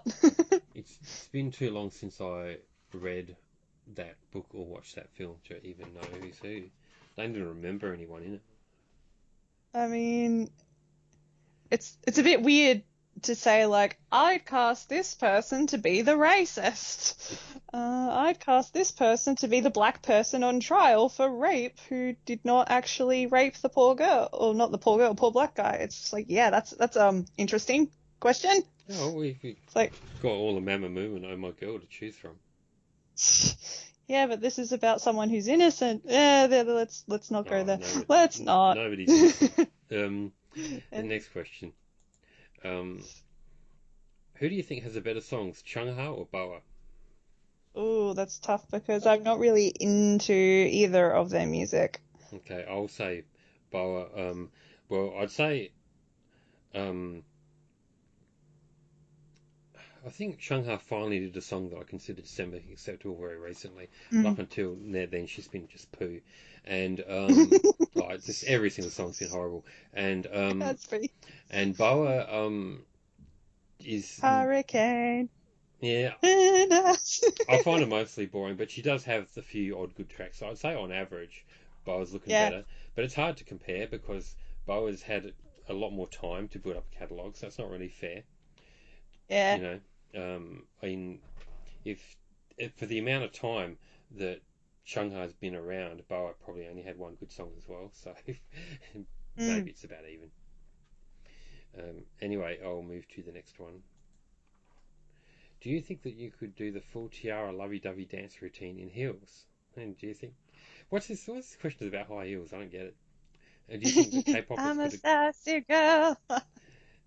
I'm a tough girl. Brave girls, high heels. That's the joke. Maybe. Oh, okay. Um, Yeah. So tiara lovey-dovey, could you do it in heels or not? I could easily do it without the heels, but being in heels would be difficult because the song is essentially shuffling. So Tiara don't even do shuffling it in in heels. heels. Yeah, they don't do it in heels for obvious reasons. Like you could pretty much break your ankle. Yeah. So what are they trying to do? They're trying to injure us, this person. I'm already tall enough without the heels anyway. Like, for those who are unaware of their AustralianSana height facts, I am and 77 centimeters tall, or like 5'10" in American measurements. You don't So need I don't heels. need You don't need heels.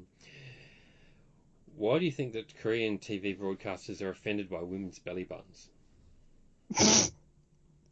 because they're misogynists. Are they? I mean, I thought there was, half shirts, as Asian Junkie calls them, all over bloody Korean TV. Oh, maybe they're improving, but like, remember when When was it a was problem? I don't remember anything. Rainbow released the song A, and they like slightly lifted up their shirts as like the ab dance, and then they got banned from broadcast. They had to change the choreography. All right, but that's lifting. You see, if it's already up above the navel, they probably don't care. It's probably the insinuation of lifting, as in, you might be about to take off your Mm. clothes or something like that. So, Mm. it's, I mean, they're still misogynists, but oh yeah, but just it's a type of misogyny. Korean TV broadcasters. Misogyny light. Yeah, I don't expect too much. It's TV broadcasters; they're all scum. Next question. Yeah. Hi, I hope you're both well. While I see not a lot of international fans praising their biases for being talented, it seems to me that Korean fans and the idols themselves often emphasize hard work and self-management as keys to their success. Oh, someone clearly hasn't been on Army Twitter. Yeah. Would you say there is a cultural difference in what people think makes success deserved? What consequences do you think rise and grind culture has on the industry, particularly on people trying to become idols? Well, I definitely think there are some levels of difference in terms of perceived success. And part of why BTS has become so successful in America is the fact that they were able to import into America or export from Korea the Korean mentality of fandom culture. The specific rule that you can only like one group was very prominent in Korea for basically since K-pop's inception, since GOD versus HOT. Whereas a lot of Western fans, although you still had your fan wars like Girls' Generation versus 2NE1, Super Junior versus Big Bang and certain fandoms like that, but it was never as big of a deal until BTS really became the we're not K-pop, we're BTS pop. So they exported that really big. And then that's affected the fandom mentality within the people who are in that fandom. And it also forced out a lot of other people who had been in the fandom longer who just weren't really willing to put up with that shit either. And then the other side of things as well, it was like I was speaking to a friend of mine about this because for everyone who is unaware, which I'm sure no one is unaware given how fucking loud everyone's been about it, BTS got their number one on Billboard for Dynamite. Yeah, that's a song. Anyway, so they got their number one for that, but the way that they achieved the number one is essentially through massively inflating the sales as in digital sales. And I kind of, like, I've got a couple of different friends who work in the industry in different ways. No, I'm not super connected because obviously I'm poor as fuck. Anyway, so it doesn't benefit me in any way, but I just know a few people and I ask them some questions every now and then. So I asked my friend, like, there's news reports about BTS being the number one artist on Billboard, and there's even potential talks about delaying military service because of this. Don't Koreans find it a bit strange that the only reason that they are at the top of the Billboard chart isn't because they're actually popular in America, like they're framing it in their interviews? Like Namjoon specifically said himself, like, oh, you don't get to number one on Billboard without having some recognition with the general public. And it's like, well, you guys managed to, because it's not the general public that's listening to this song. There are fans who are organizing projects to bulk buy the same song 24 times to get it to chart. So I'll send you a picture of it later in the DM, where it's talking like they have 140,000 digital copies that they sold potentially this week versus WAP or other popular songs that may be 1,000. So they're like 100 times, if not more, popular, quoting with my fingers there, than those really popular artists, because they're using a completely different metric that's heavily weighted because you're spending more money to buy a song versus just using an existing subscription. I can get words out. And the way that, like, they've basically figured out that to top Billboard, you need to have 8,000 people buy the 6 different versions of Dynamite that exist. You have the original version, which is the song itself. You have the instrumental. You have the EDM version, the acoustic version, the poolside remix, and then the tropical remix. So you've got 6 different remixes. They're going to change the rules on that shit soon, surely. They will. Yeah, they're not. Absolutely. That's not going to last. Enjoy it while you can, armies. They're not going to let you get away with that. Congratulations for paving the way on rigging the charts that Billboard will implement reform on this, much like if they implemented reform on bundles, they will absolutely implement reform on this. So as I was just like explaining, so 6 different versions across 4 different platforms. You've got Apple Music, Google Play, Amazon, and Tidal. Those are the 4 services. So you get 8,000 people to buy all 6 versions across all 4 different platforms, and that gets you the digital statistics to then weight higher on Billboard than popular streams for songs like WAP. So that's how they've won the last 2 weeks, is by gaming the chart. Yeah. And they funded this. This is where I thought it became like really crossing a line. I mean, especially in the middle of a pan-fucking-demic when like people are broke as shit and in need of genuine help. Yeah. Spend money on the same song 24 times just to chart. That's what they're doing. They're fundraising. They have 2 different accounts that I've seen. There's funds for Bangtan and then there's Bora Hey funds. People, they are soliciting donations from kids and old hags around the world to then distribute to people who are within America and fund them buying those same songs 24 times. And you'll notice that in the countries where they do not have this, that the song has fallen off the charts very hard. Like in Australia, it ranked number 2 in the first week, and then it was out of the top 10 the next week. UK was number 3 in the first week, and then it was out of the top 10 in the next week. Somehow in America. Yeah. The thing with that sort of thing is that it's actually not that hard to get a song to number 1 on the charts. You've got to buy it a lot. It's keeping but it, you can't. But if you don't actually have a real hit, you can't sustain that. So it'll just vanish it'll straight free away. fall pretty hard. It'll free fall pretty hard soon because like they're going to run out of the money. That's it. They're going to run out of accounts that they can distribute it to, because I think iTunes has a certain amount of limits on the amount of times that you can buy the same song. Let's move to something else. Someone's asked thoughts and they've given me 2 links, which I don't know what they are, so I just... Oh yeah, quickly just summing up what I was getting off topic onto there, but like I asked my friend. Yeah.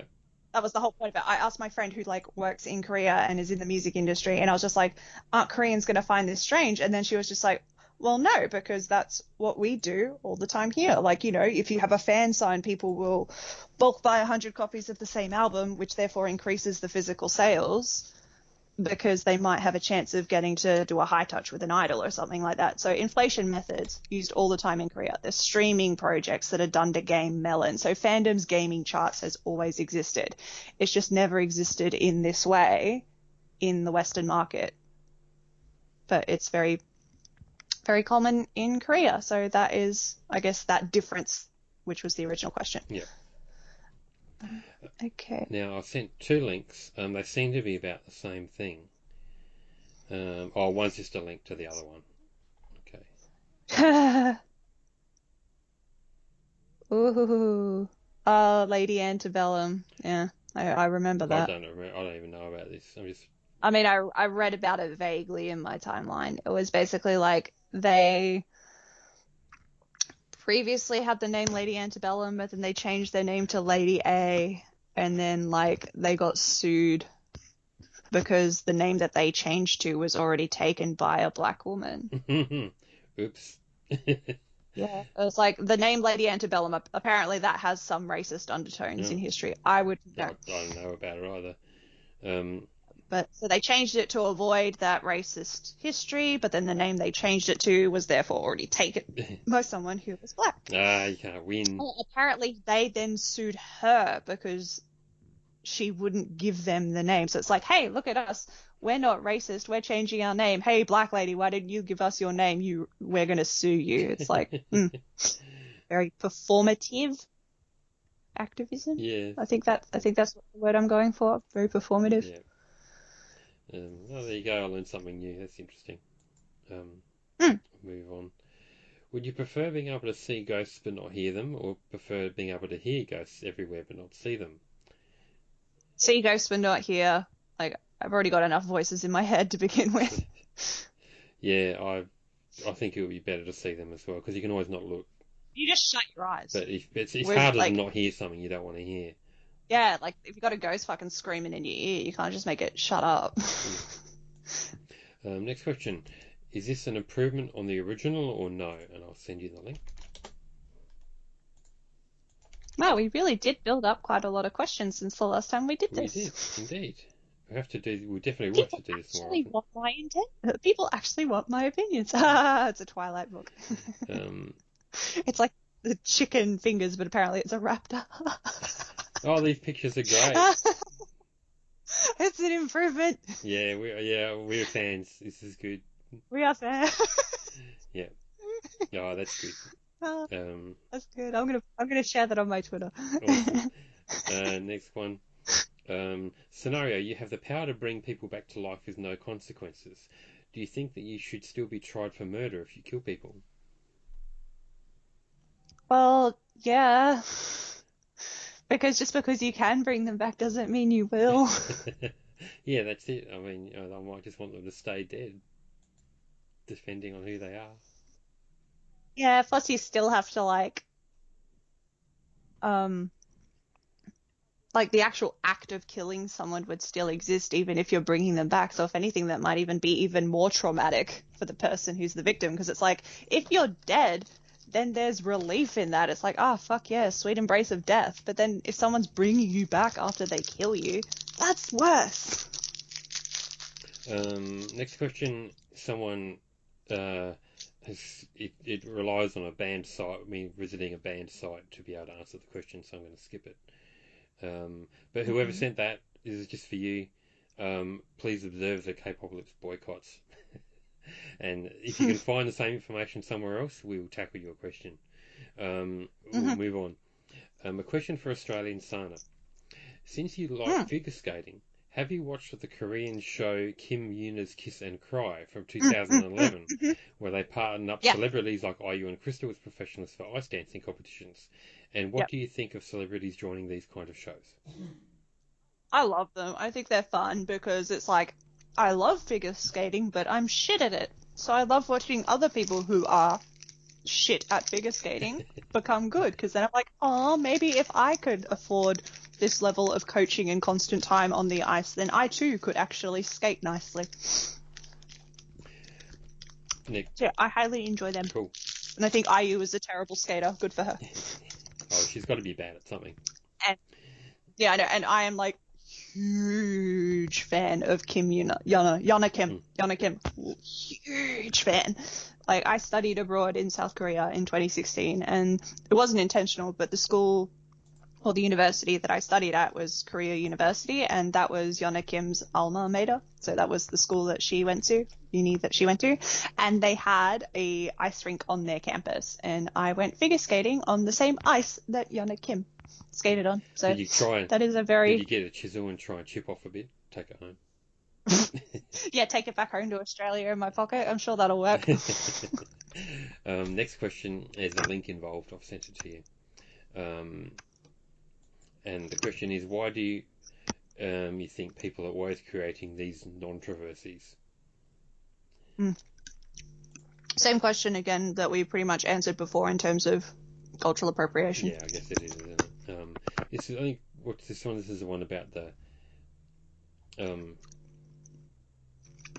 I don't even know. This is the one of. I was wondering if it's the one about the statue about the do. It's about the do-rag, whatever the fuck that even is. No.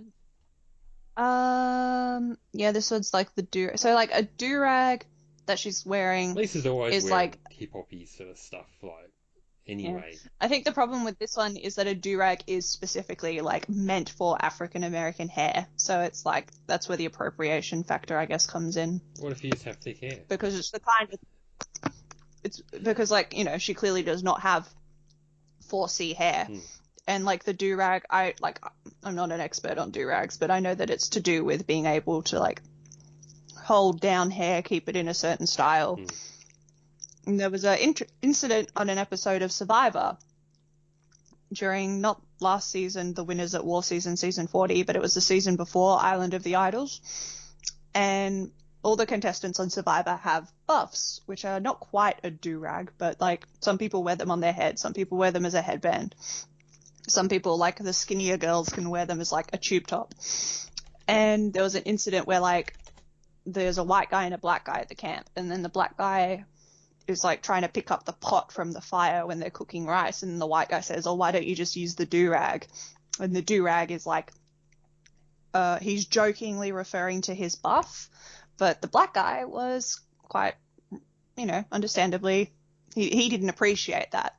But the episode was quite good because it showed him actually talking it out with the other guy, and like he sits him down and he explains like, "Hey, this is offensive to me because of these reasons." And then the white guy's like willing to listen because he's like, "Oh, well, I've never seen it from that perspective before. Thank you for taking the time to actually speak to me." And then they became like, good friends as a result of that, because he appreciated the fact that he actually listened to him and didn't just say, "Oh, well, I didn't mean to be offensive, so therefore it's not offensive," as a lot of people can get in that overly defensive mindset of doing when they're accused of unintentionally upsetting someone. So, I mean, like, there's layers, I guess, to the do-rag use, and I don't have the range to give a proper comment on it, but I know that it can be offensive to certain people. And I don't even know what if they're offended, I then heard about Lisa talking. I mean, it looks like but it looks like a bandana, but I it's like a specific hair thing, and it's commonly associated as being very thug. Like I'm using finger quotations, like it's got a negative stereotype to it.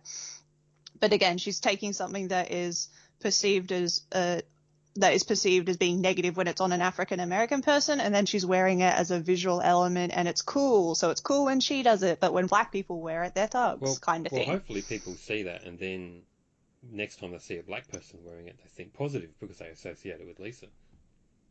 That's like, that would be the ideal situation, is where it helps, break down those stereotypes. But at the same time, it's like, it's still a while away from getting there, I think. Well, we're only going to get there if we get there, you know what I mean? Anyway, next question is a link, and this is incredibly controversial. Are you surprised by their findings? Is the question. Looking for let's see, opening up.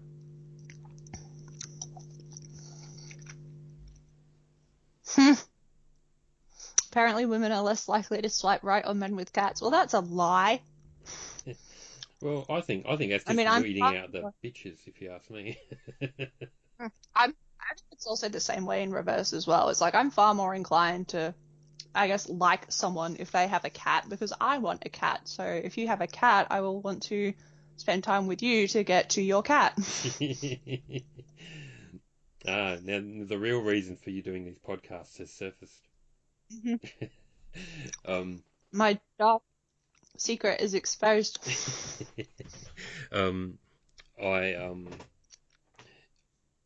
Before I met my current girlfriend, I was invited to go over to my house, and she was, and probably maybe something would have happened there, but it didn't, because she hated cats so much, and I had 2 cats, and they kept bugging her. And but then she was kind of a mole anyway, so it's like no great loss. If I think, if you don't like cats, you've got some sort of problem. So I don't really want to, put my dick inside anyone who doesn't like cats. So just so that's fine. It's better for them, better for me. Pretty much the same thing. Like I don't know. There just seems to be, I guess, I read this the other day on Twitter, and, it's one of those Twitter hot takes. So it's like, take it with a grain of salt, but it resonated with me a bit. It's like, dogs are perceived as being masculine animals and cats are perceived as being more feminine. And it's also portrayed a lot in like Disney level cartoons. So if you think about it, and it's like a bit disturbing, you can think about the amount of times you've seen like a sexy cat that's a cartoon character, whereas dogs tend to be a bit stockier and a bit tougher. Whereas cats are slinky, and they have like, some of them, they have like curves that are creepily resemblant of like a woman rather than an animal. But it also plays into how socially acceptable it is to say, I hate cats versus I hate dogs. Like, manly thing. Why do you hate this manly thing? How dare you? Versus, this is girly. Girly stuff is lame. Cats are lame.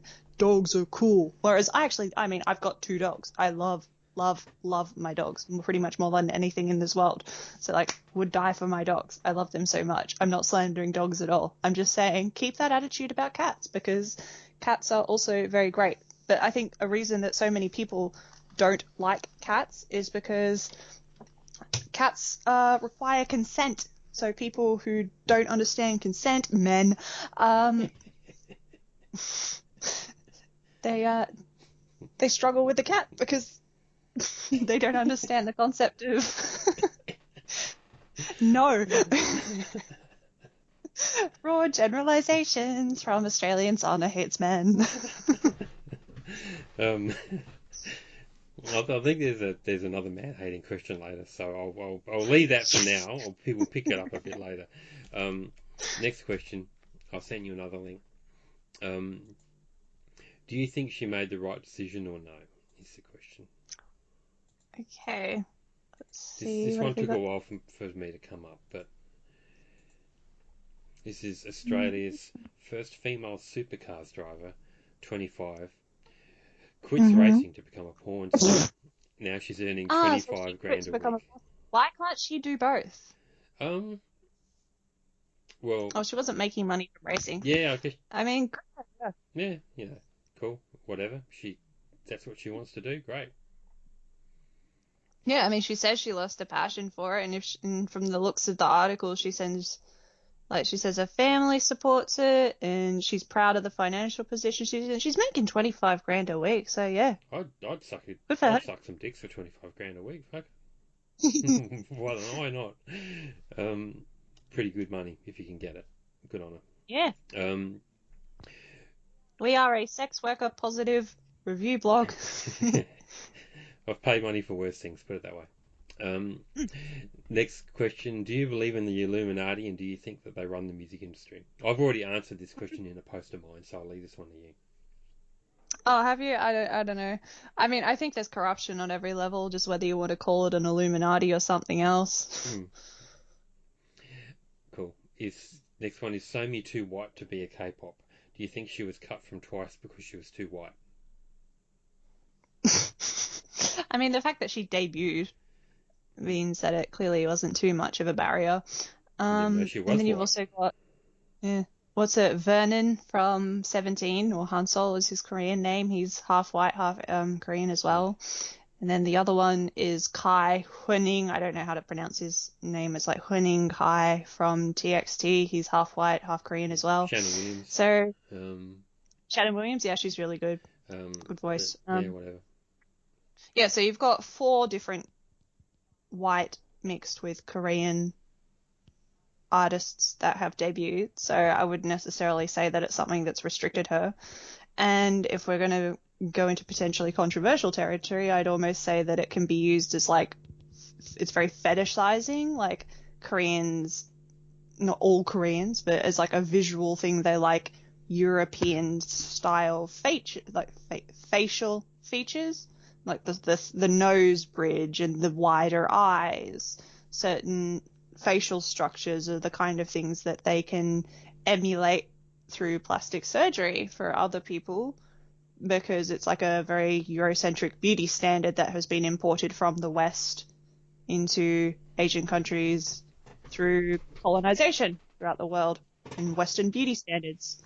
So I guess that kind of plays a role in it as well. So they would definitely fit that beauty standard with certain Western features. But then that's also this thing, it's like just because someone is mixed race doesn't automatically mean that they're going to be pretty either. So she did win the genetic lottery in that regard, that the features turned out nice. Yeah, some fucking ugly mixed race people out there. Speaking from experience. Apparently, apparently some of them are K-pop bloggers too. Next question. Well, who do you think would win in a fight between Darth Vader and Kylo Ren, and why?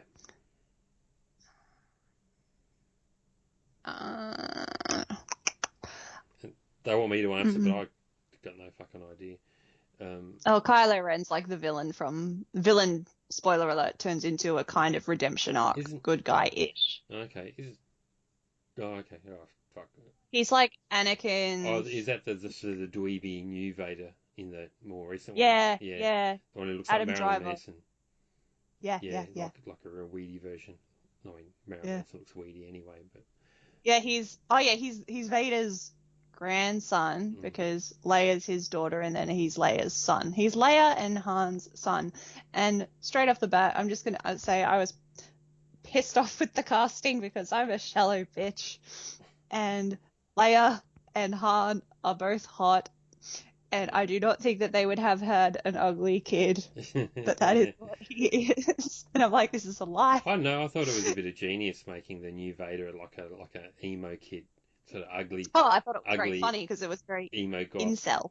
Yeah. Yeah, he was very incel. Yeah. But, that totally went whoosh over the heads of, the problem with satire is it's like it doesn't work if the audience can't tell it's satire. I think that was the case with the new Star Wars in that regard.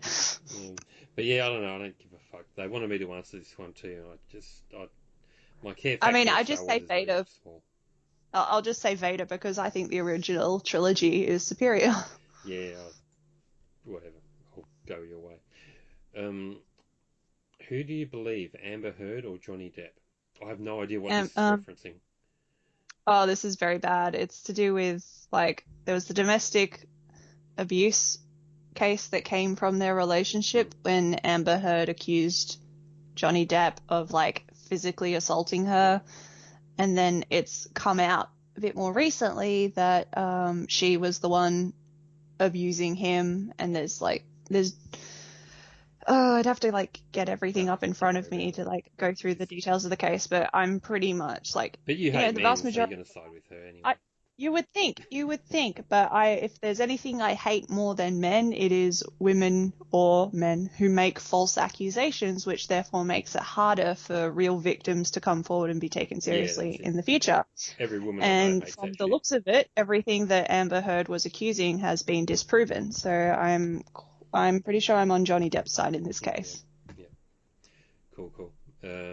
Next question. Yeah, here we go. You go for it.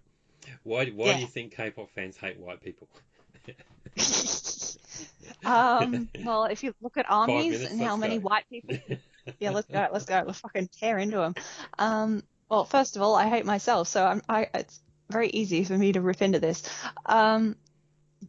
There's plenty of reasons, you'd say. So a lot of K-pop fans can come from a different demographic than white entertainment. So if you're a black person, if you're an Asian person, if you're a person of color in general who lives in the West and has consumed Western media since their childhood into adult life, then a majority of celebrities that you are exposed to, be it in media, advertisements, music, TV, movies, magazines, predominantly white people. You could get up some statistics of screen time and amount of people in a TV show versus demographics of population, and it's very whitewashed in a lot of entertainment areas. So I would say that for these people, K-pop can be a form of escapism because they don't have to turn on the TV and just see white people everywhere. They actually see people of a different ethnicity who are talented and in a lot of cases more talented than white peers. And they're also, it's not as whitewashed. It's not as, it's not just white people everywhere. So it's a bit of escapism from just constantly white media. And then when white people try to come along like Lana, then they perceive that as, oh, you're invading this one space that we have that you haven't taken over. So they see it as a threat and an invasion. And then there's what's it called? I guess it's like the imbalance between, an Asian artist trying to cross over into a Western market is like, white people colonize these countries, so they should be able to export their entertainment or export their people and represent the Asian American people who live in that country and make up a considerable demographic of the country as well. Versus, if a white person tries to debut in Korea, how many percentage of the people in Korea are white and therefore representing anybody? So there's those factors. And then the other thing as well, like if you look at armies, I would say that armies are Can we not look at armies? Can we look somewhere else? Yeah, well, they're probably the most white demographic of K-pop fans. Yes, true. And they're they all have American. Yeah, and they've become the most insufferable. So it's like the more white people get involved in K-pop, the more insufferable it is. Speaking from experience, as an insufferable cunt myself. Sorry, what was the question? Why do you think K-pop fans? Why do you? Yeah, I think people just want K-pop to be their little play box of Asians or whatever, and the white people get in there, and it's probably also partly jealousy as well, and. Or what was it that was in Japan as well? I think this is an attitude that's also in, like, I guess, anime Twitter or Japan J-pop Twitter as well. It's like the white people who are involved in that think they're going to go to Japan and be like the only white person in Japan. Yeah. So it's disrupting the racial purity. Got news for him, but anyway. Do you think people in their 30s and 40s who still live with their parents are losers? I'm a couple of years off that. I'm moving out of home earlier at the start of the year, but I mean, a fucking pandemic hit, so it's just like, am I really gonna send myself broke to somehow still try and pay rent without a steady income? Or am I going to move back home and be able to have a roof over my head? Yeah, I mean, I think people, sometimes people hit me up with questions and about their problems with their family, and I say to them, well, move out of home so you don't have the problem anymore. And that's good if you can do it, I think. Yep. But I also think that if the home situation works for you, then, why not stick with it? There's no reason not to live at home. It's certainly a hell of a lot cheaper. So if you can get away with it. I do pay, it's like I do pay some money because I don't want to be like, grown adult mooching. Exactly. So it's like I do try and contribute in some ways, but it's also just like it wasn't safe for me to stay in the area that I was because the coronavirus is something that attacks the lungs. I have a previous lung condition, as we've discussed in previous episodes. So where I'm living now, it's a lot safer and I'm actually able to work again. Yeah. Whereas, it would have been difficult for me to even work at all. Yeah, so yeah, I think I'm cool with people just doing whatever works for them. If exactly. If it works, it's just like I'm not going to move out of home just so I can flex about the fact that I'm living on my own and being a real adult. It's like, well, the other thing as well is like I've mentioned before, I'm on the autism spectrum. I fucking hate roommates, mate. It's like I need my own place of comfort. I need my own place where I'm familiar with and I'm just not comfortable. I've tried living out of home. I've done it a couple of times. I was comfortable with the people who I moved out with last time and that was great. The previous 2 times, not really. So it takes a lot to be able to move out of home, especially for some people more than others. Here's a question you love. I feel like this is geared towards you. Do you think that woke people redefine the word racism to mean prejudice from those with privilege and power so they can get away with being with saying hateful things about white people and not being held to the same standards?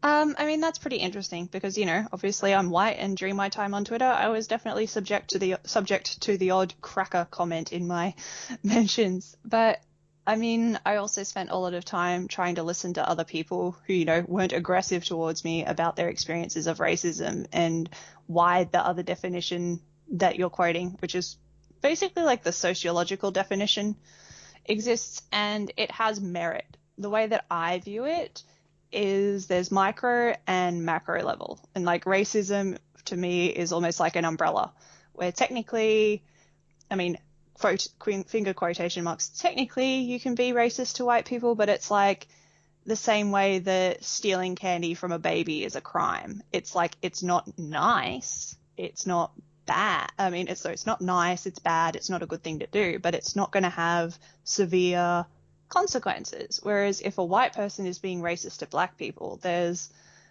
a whole system that's essentially in place that prevents them from facing the consequences of those actions, which is where you get the whole Black Lives Matter protests that come in, the police who have virtually been lynching black people in the streets and getting away with it and still being police officers. It's insane. Like, there was a news story that I just saw the other day, and like, you know, Jeffrey Dahmer, the serial killer, one of the victims actually escaped from Jeffrey Dahmer, and he was found running naked down the street crying, and he had like blood coming from his rear end. And somehow the police they found this child, and then they returned him to Jeffrey Dahmer, despite a black woman telling them, like, no, this man's a psychopath, you need to keep this kid away from him. But Jeffrey, white man, was able to talk to the police and convince them that this was just part of their relationship and it was very normal in their house. And that child, unfortunately, later was killed, and I think eaten, which is very fucked up. And the police officer who made that decision to return the child to Jeffrey Dahmer is still employed as a police officer. If anything, I think he's like a captain. I can't remember if it's Philadelphia or Wisconsin, a couple of words are ringing. And obviously I know it's an American case, but I know that the person who was responsible for that decision is still employed. And like, that's a whole system. So me as an individual, if I were to I don't even like talking about this as a hypothetical because racism makes me extremely uncomfortable and I would never want to be a racist. So even a hypothetical situation makes me uncomfortable talking about it.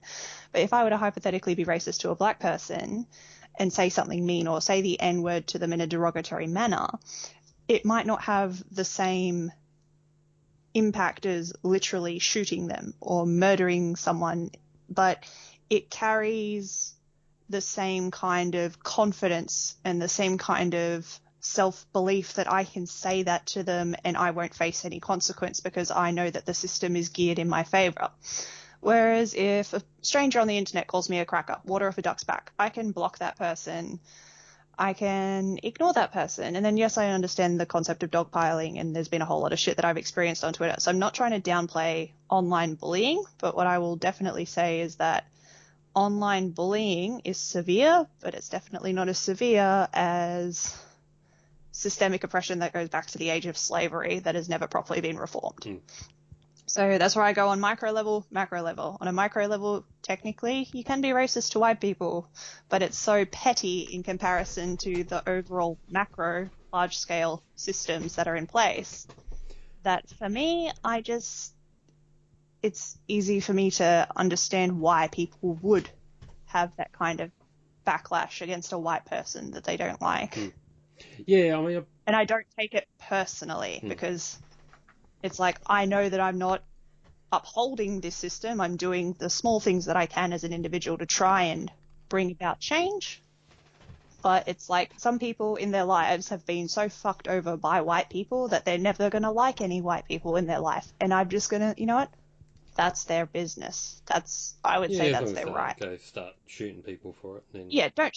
And that's where the micro versus macro level comes into it again. Yeah. So it's like, on a micro scale, you can be racist, racist, but like, because the definition is essentially racism is privilege plus power.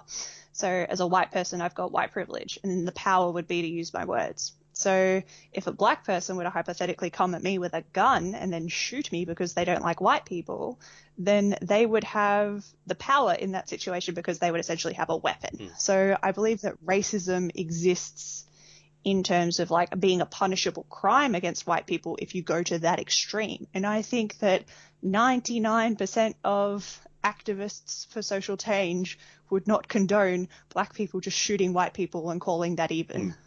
I mean, obviously you'd get some who say they would as a joke and shit, but that's the thing, that's easy to just, you can say it as a joke.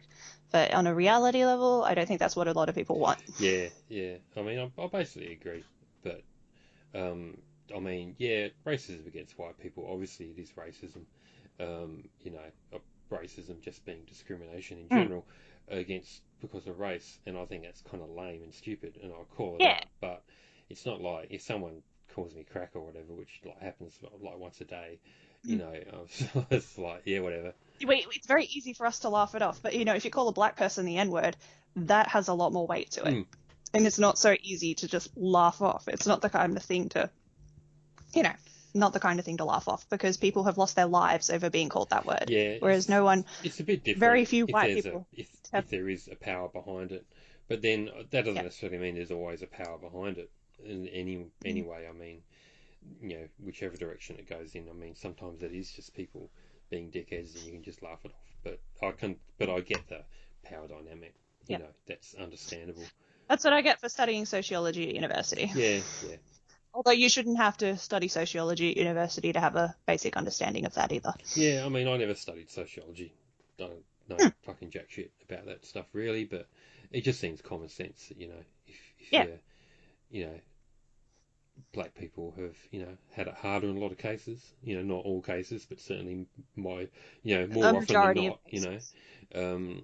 And the system is still geared against them in a lot of ways. Yeah, it's harder to do things if you're black. It's harder to get a home loan. There's barriers here and there, and so you got to take all that into account. So I wouldn't say anything racist against a black person unless they were real dickheads and I really wanted to piss them off. But even then, I probably still wouldn't. It's because it's just a cheap shot. It's like rather hit above the belt if I didn't like someone. So it's just a bit of a weak move. So yeah, I don't know. People should just be cool and not be racist. I think that would be good. But getting back to the question, did people redefine it? Well, I mean, I don't think people really have. That's essentially what words are. Like, words are constantly fluid. Language is fluid. It's not a matter of redefining it. It's just a matter of adapting to the usage over time. Well, I don't think it's adapted anyway. I mean, if you go into a job and you say something racist against black people in the workplace, and if you go into a job and you say something racist against white people in the workplace, the same shit's going to happen to you, and unless you're like in the police force.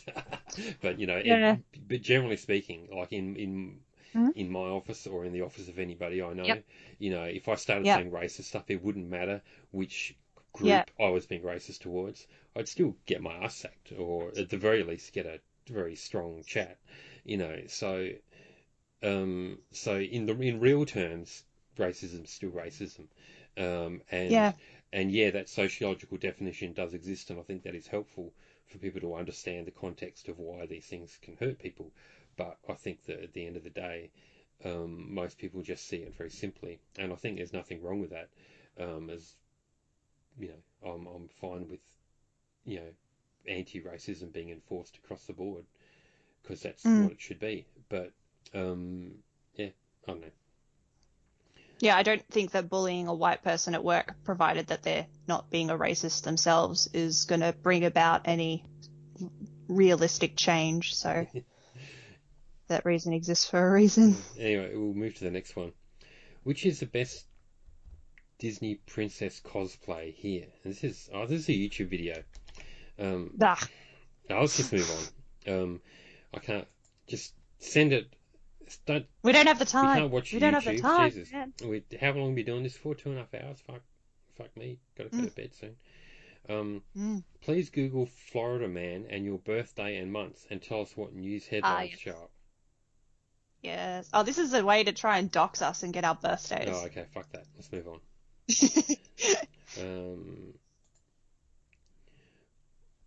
What are your thoughts on these thoughts? And here's Oh, it doesn't work. Link doesn't work. Although to go back to Florida man, it's actually really funny. Just Google a random date. It doesn't have to be a birthday. So this one here, it says Florida man accidentally shoots woman to death during foreplay. Who, according to AustralianSana, are the hottest guys in K-pop? I don't know. I'm not really attracted to that many guys. Well, that should make it easy. Yeah, but I'm oof. I mean, I thought Hosok in person was really hot, and it's like his photos don't really do him justice. He's really good looking in real life up close. He's got really nice facial angles, and he's got an amazing stage presence. Like, he's got a lot of charisma, very confident, very capable. I don't know how to describe it. It's just, yeah, that's what I mean. It's difficult for me to like describe it because it's just like, how do you describe stage presence when it's not something that's essentially like quantifiable by measurements? But yeah, he's got really good stage presence. I also liked Hoya from Infinite a lot as well, and Songyeol from Infinite. So those are probably my top three. All right, cool. Oh, I have to abstain from this question, obviously. Next question is, what are your thoughts on her thoughts? And there's a link again. Send that through. Sorry, I got distracted again. It's like Florida man arrested for pelting girlfriend with McDonald's. I think it's chicken nuggets. Yeah. Oh, sweet and sour packets. Funny shit. All right, what am I looking at now? Man spreading has crossed over to the realm of running, and it's not okay. What the fuck? Okay, so it's like, I think, like man spreading, I think we all know what that is. It's like, when a guy sits with his legs spread unnecessarily wide on like a bus or something like that, or on the train. So it's like, I have to squish up against the side because some dickhead thinks his cock's bigger than what it actually is. But I'm assuming that with the running thing, it's like, it's going to be like men who take up all the space on the running path and just decide to run in the middle because I'm man and I go where I want.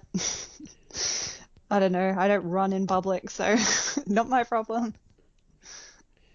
Yeah, striking how many men do the opposite. They choose to plant themselves in the middle of the path, arms and legs pumping, striding flat out. They make no allowances, blah, blah, blah, blah, blah.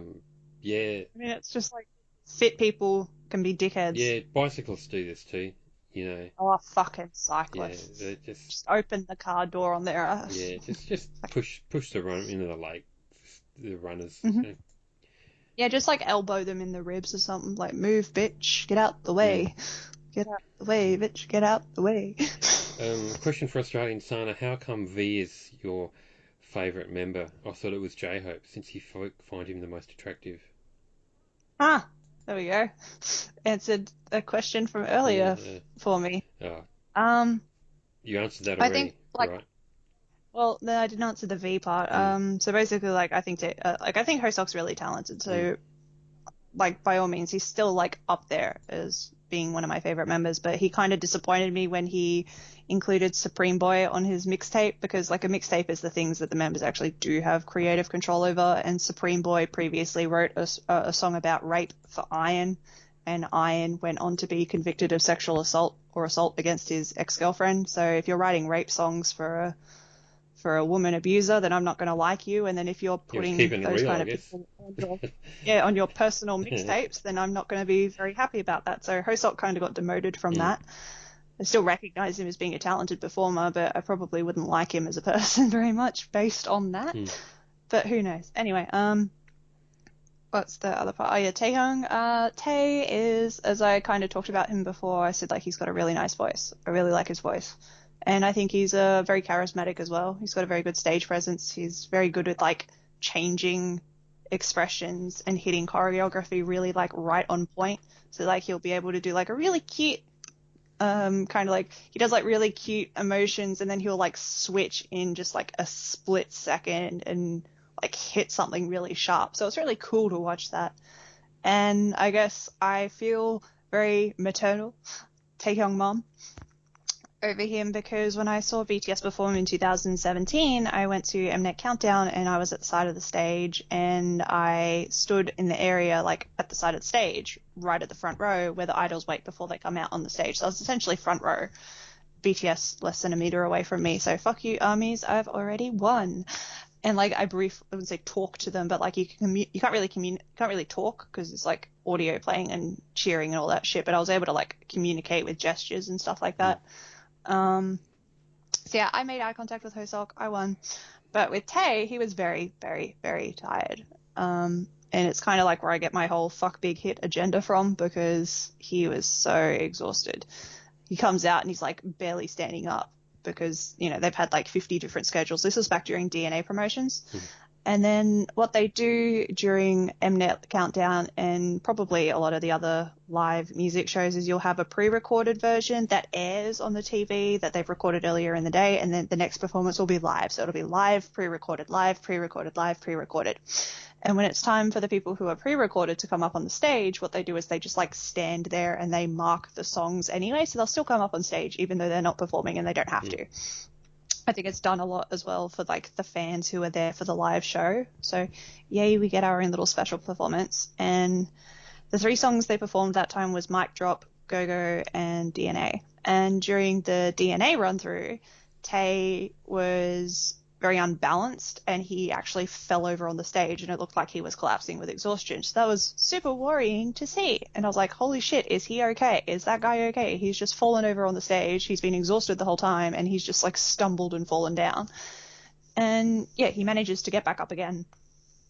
And yeah, so he wasn't severely like passed out like what Hyeru from Girls' Day was that time when she like passed out on the stage during that something performance. But yeah, he was visibly tired, visibly overworked, and yeah, I felt like I just wanted to get up on the, like I wanted to jump the barrier and just wrap him up in a blanket and, you know, give him hot cocoa and just tell him he's doing a good job and, you know, just give him a hug, the poor guy, because yeah, it was quite sad to see. But and like he was doing his best, and then they won. So like I've got a little video of the encore performance on stage where they perform the song again, and he was like the last person on the stage waving at fans and thanking everyone. So yeah, he gives his all the time. And I had, side note, I had my sketchbook because like I like to do art, and there'd been a previous video that I'd watched earlier in the year of Taehyung drawing in a sketchbook because he likes Van Gogh and he drew like Van Gogh's portrait in his little sketchbook. This was back 2017-ish. And I was just like, oh yeah, that reminds me of when I used to draw. I haven't drawn in ages. And then like I found a picture of him that I liked from his Twitter. Like he posted a selfie on Twitter and I liked the picture. So I sketched that picture. And then I was in the audience and I like, you're allowed to take a bag in with you. And I realized I had my sketchbook in the bag, so I held up the sketchbook with the picture of him, and he liked it. Cool. Like, he gave a positive reaction to it. So it's like, you know, it's not every day that your favorite celebrity validates your hobbies. And from that, it inspired me to continue to draw. I went, like, when I got back home again and I got another job, I bought a set of pencils that had been, like, the specific art brand pencils called Prismacolors. They're very expensive by my standards. I think the set was like $250. You get 150 pencils. I mean, they're very good quality, so I would easily say that they were worth the investment, but they're definitely an investment. So he was kind of like that little push for me to make that investment in myself and my drawing abilities. And since then, I've been commissioned to draw a portrait of someone before. And I'm now in the finals of a local art competition because I submitted it was like a appeal for designs, and I submitted my own design that I based on a drawing, and I find out the winning if I win that next week, but I've been shortlisted for the finals. So yeah, I'm, I guess, very appreciative to him of being that little extra push. Groovy. Even though it was completely unintentional on his end, but it's very wholesome. That's one hell of a side note, but thank you. Next question. Why do you think SM never debuted a new version of Girls' Generation? AustralianSana mentioned on a previous podcast that there was an opening around 2015 where Twice kind of took over where SNSD left off. Why did SM not put out a new group themselves, especially since they had no problem wheeling out Red Velvet as an obvious replacement for FX? I always found it weird choice to never follow up with a larger girls group 5 years later and they still just have Red Velvet. Any thoughts? Well, Red Velvet was kind of intended to be both FX and Girls' Generation's replacement, which is kind of why they've got the split concept. So you've got like the red, which is the bright and fun, and then you've got the velvet, which is the more sensual, sexy kind of thing. So it's like fusing two different styles. And then you've got the same kind of, like, what worked a lot with FX was that you had the 5 individuals that could garner their own fandoms and do their own individual activities, and they came together as the group. And I think Red Velvet are pretty similar in terms of how they were created that way. Like, Wendy is obviously a very talented vocalist, so she's the vocalist of the group. She's done, like, Immortal Song, I think. If I know, or is it Masked Singer? Masked Singer was the thing she did. So she did Masked Singer. She's done some OSTs, and she's popular in that regard as well. Sugi is very much the dancer of the group, and she's quite charismatic, but then she's got this like really kind of flip charm. Is like she's one of those idols who I think really pulls off that difference between like someone who's adorably cute with squishy cheeks sometimes, but then other times when she's on stage and she wants to pull off a sexy concept, she does that really, really well. So she's got like that really kind of dual Mm. charisma. Irene, not necessarily the greatest vocalist in the world. I think she's stable, but she's definitely there more for visuals. So she gets a lot of modeling gigs. She's like the face of Clinique, and she's also doing, she did her web drama a while ago, which I actually watched. So I like Red Velvet enough to watch their dramas. So that should say something about the fact that I do like them. And she's going to be in a movie coming out soon. Joy also did dramas as well. So like she was in the Liar and the Lover or something. I can't remember the title, but she also had a really popular OST. She's done like the variety show that she did with what was it? Sungjae, the guy We Got Married, and then Yeri was brought in initially as like this super cute 15-year-old to brighten the group, and like because they debuted and they did like they weren't awful, but they weren't a top tier group at the time either, and I think Yeri really gave them like a boost. So she's got a lot of like charm, and like it's one of those things that's like not the easiest to quantify, but I think Yeri's very likable, so she brought So, a lot of likability. so you're basically saying that Red Velvet is both. Um, it's it's got the broad appeal of FX with the individual members, but then I also think that they've been able to get quite a lot of SNSD fan base too. Like I've noticed there's been quite a lot of crossover between Red Velvet fans and Girls' Generation fans, and I think like they had a good relationship with the members of Girls' Generation themselves, especially because Irene, who's the oldest member, is also the same age as the youngest member of SNSD, Sohyun. So like they were close, and then like SNSD has been seen like babying Gary. They think she's adorable, and then like Taeyeon did a V Live or like a thing where they ate ice cream together. So they've got a lot of crossover. And there is going to be a SM girl group, but it's just been consistently delayed because SM keeps fucking it up. Like one of the I think they members. I've interviewed like a SM trainee a while back, and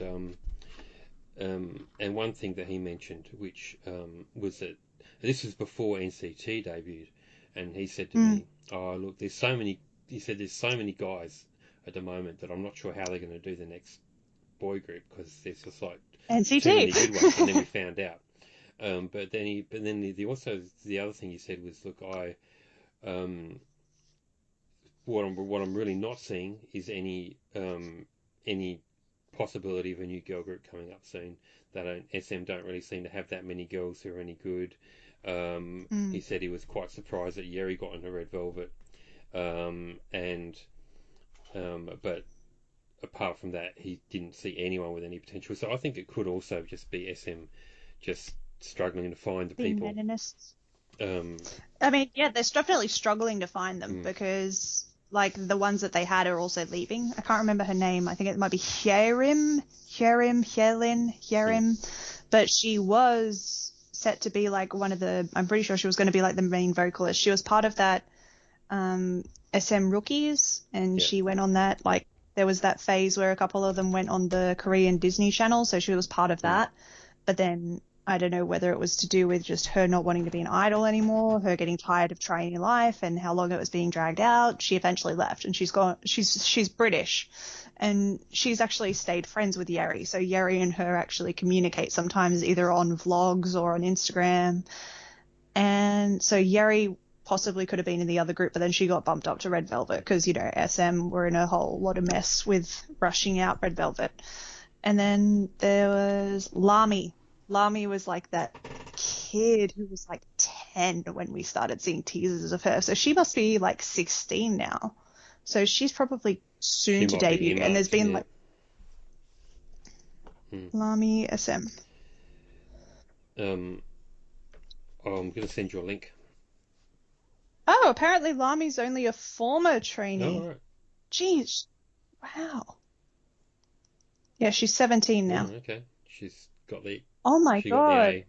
On On February 12, 2020, it was reported that Lamy had reportedly left the agency after 7 years. Yeah, Holy shit, how do you train for 7 years and then leave? yeah. Wow. You'd want to debut somewhere else pretty quick, smart, wouldn't you? Poor Yeah. kid. Bummer. I'll send you a link. the question related to it is this kind of behaviour considered unprofessional in the music industry, or is it just the usual? And this is you've probably seen this already. This is Oh, yeah, it's that dickhead. Look, It's basically like, yeah. there's so many dickheads in the music industry. I'd say this is normal. it, I'd say it's normal, but they're supposed to do a better job of covering it up. yeah, is it unprofessional? Yeah, but it's also completely normal. Those two things often go hand in hand. Yeah. So a comment on BTS. Yeah, I think. Sorry, you go. I was just saying, yeah, I think he's a dickhead. I'm agreeing. Yeah. The next question. A comment on BTS's Billboard performance is this. Those who are saying that the pronunciation of the lyrics is not good, remember they are Korean and English is not their first language. Imagine you They didn't write the English lyrics, though. Imagine you singing in Korean or a language that isn't English. This is one of the highest voted comments. While I agree with them, I think it's interesting how the attitude of K-pop fans can change so drastically depending on the artist. Weren't Kachi dragged through the mud for singing in Korean and appropriating the Korean language? Do you guys have any thoughts, and what are your thoughts on Kachi in general? Is it Kachi or Kaichi? And I think they're more of a self-funded fan project rather than an actual legitimate group, so I'll just leave them to do whatever they want on their own terms. What's it called? Well, the thing, like, as I kind of just got the initial knee-jerk reaction to that comment as well. It's like, well, BTS don't speak English. Yeah, so, like, you know, people can roast the fuck out of the lyrics all they want because the lyrics are trash and they didn't write them either, so why are you so hell-bent on defending them? Because they're awful. Like, the lyrics are literally like, sing-song, game of ping-pong, iced tea. It's like, what the fuck are you saying? This is embarrassing. Like, the other parts of the song aren't that bad, and I remember I actually, like, went to check out the video when it dropped, and because it was a live premiere, I came in like halfway through the song and I'm like, oh yeah, this isn't bad. And then like I went to watch it again because I had a couple of tweets in my newsfeed going, what the fuck was the beginning of that song? And I'm like, oh, I missed that part. Is it really that bad? And then like, poor Jungkook, because, you know, he didn't write the lyrics, but he's the one who's stuck singing wake up in the morning, cup of milk, let's rock and roll. What? Yeah. What? Yeah, it's so cringeworthy and bad, and if anybody else other than BTS had sung those lyrics, they would have been dragged for filth. Yeah. But because it's BTS, it's profound and amazing and incredible. But pronunciation, I would not mock pronunciation because just from a second language speaker, it's just like if you're capable of speaking a second language, then you're already ahead of a lot of other people. So, you know, I respect anybody who does try to sing in another language. It is difficult, and it is going to be a lot more difficult if you're trying to sing in English. So, like, as a linguist, because when I went to university and got the sociology degree, the whole reason that I went was purely for linguistics. And when you initially start making sounds as a baby, we make sounds that are from other languages, like glottal sounds, and sounds that are from like African countries. So, you know, countries that are in Africa, some of the languages involve a lot of like clicks. Whereas if we were to try and learn some of those clicks now as adults, we would struggle so much because it's not a natural placement of our tongues and our mouths, because our mouths form and develop and muscles grow based upon the syllables and sounds that we are making throughout our lives. And it's like the mouth almost phases out the ability to make the sounds that we don't currently it's a muscle. You use it. It develops according to what you use. So you'd have to exercise and develop the muscles, and it would take you quite a while. So with Korean, the way that I would almost describe speaking in it, and I can't do it like impersonation or anything off the top of my head because like I don't speak it enough, but it's almost like imagining there's like a small ball in your mouth and it restricts where your tongue placement is. Like if you read Hangul as a language, it's very visual. So like where the A is the letter points in a certain direction, and that's where the tongue points in the mouth. So like o, those sounds correlate to the visual writing of that letter. And same with like the those vowel sounds as well, like consonants and vowels. But the amount of consonants and vowels that exist in Korean are very different than in English. Korean has less, so that's why it's harder to be a second language speaker of English as a Korean and try to make sounds in American accents, because the American accent is very broad. And if you're speaking in an American accent, so like I like to think I've got a bit of a knack for accents. This is like a natural thing that I was doing before I even went into linguistics. But it's like, Can you do a black impersonation like Wendy? No. Oh, come on. I'm setting myself up. I am not setting myself up. Oh. I'm not cancelling myself. I bet you could. I bet you do a good one. I bet I could, but I'm not going to. Anyway, robbed. So if you robbed, cancel me for not giving the people what they want. Anyway, so Australian accent is like, I'm not really, I get told I speak strange, probably the autism, but an Australian accent is usually a lot more nasally, and it's a bit more like this if I were to actually speak in an Australian accent. And it's very in the center of the mouth. And it's quite difficult to impersonate if you're not someone from Australia. Like, you know, we've watched a lot of terrible movies of Americans who try to speak in an Australian accent, so we can all tell how awful they are. If you try to speak in a British accent, it comes more from the front of the mouth. So it's like I'm moving my tongue placement currently to speaking more from the front end of my mouth. And then you can start getting a bit more chav and you can start breaking it up and sounding a bit different. But the general idea is if you're speaking in a British accent, you're speaking towards the front of your mouth. If you're speaking as an American accent, you're speaking more from the back. And that's also really difficult to try and teach someone how to do. So you get that kind of difference between accents. So with American, it's like you're trying to speak towards the back. The 8 out of 10 for the accent's very good.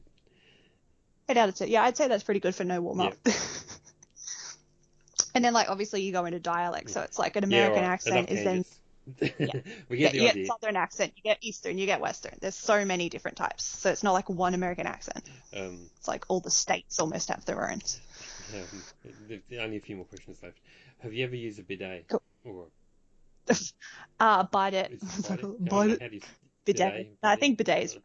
I don't fucking know. I've never even seen one, let alone used one. It's like let's admit on audio that we do not wash our ass as Australians. Australians always have dirty asses from the dirt. I've taken to using wet wipes after being embarrassed by seeing the amount of tweets on Twitter about white people not washing their ass. I'm like, I'm buying baby wipes now. Flush them. What does it matter if my I ass wash is my dirty? ass. What are these people wanting to do with my ass that requires it to be Why? clean? You want to lick my ass? Yeah, they're going to put their tongue up there? What are you doing near my ass? Yeah. If you were sentenced to public execution via face-sitting suffocation, which K-pop idol, past or present, would you like to be your executioner?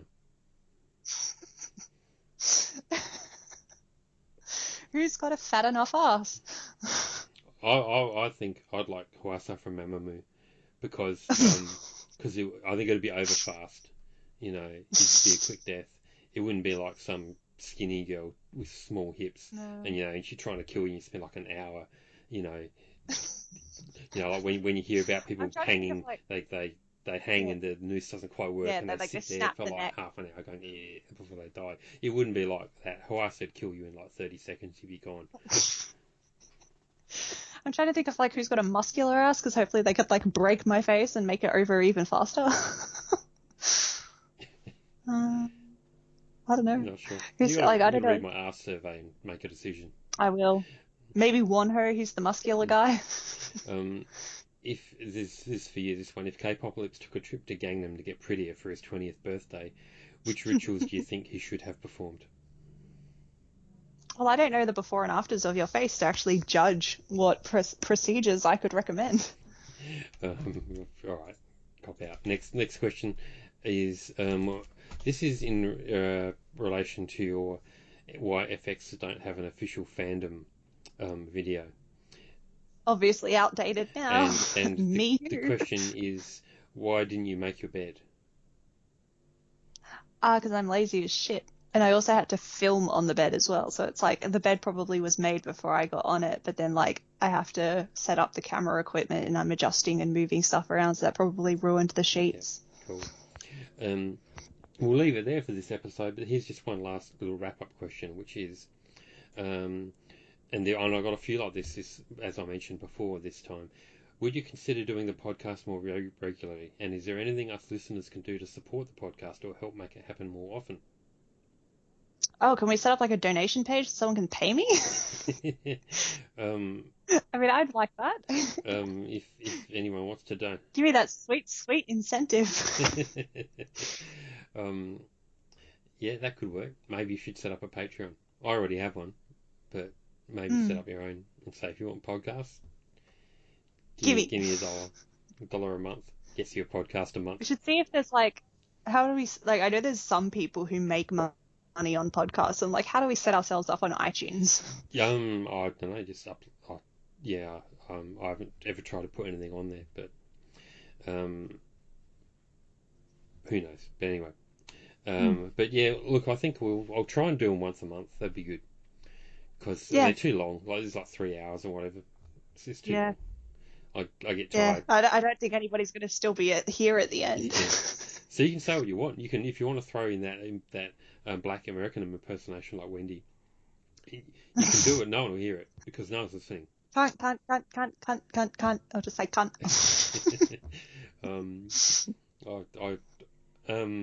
That's it from us. Thank you very much for doing another one of these with me, and I'll put up some sort of image, which may or may not be more controversial than the last one I did, but whatever it is, it's on the record. You I picked it. So you can blame me for it. All Alrighty. People out there. All right. Thank you very much, and I'll talk to you next time. Cool. See you next time. Bye.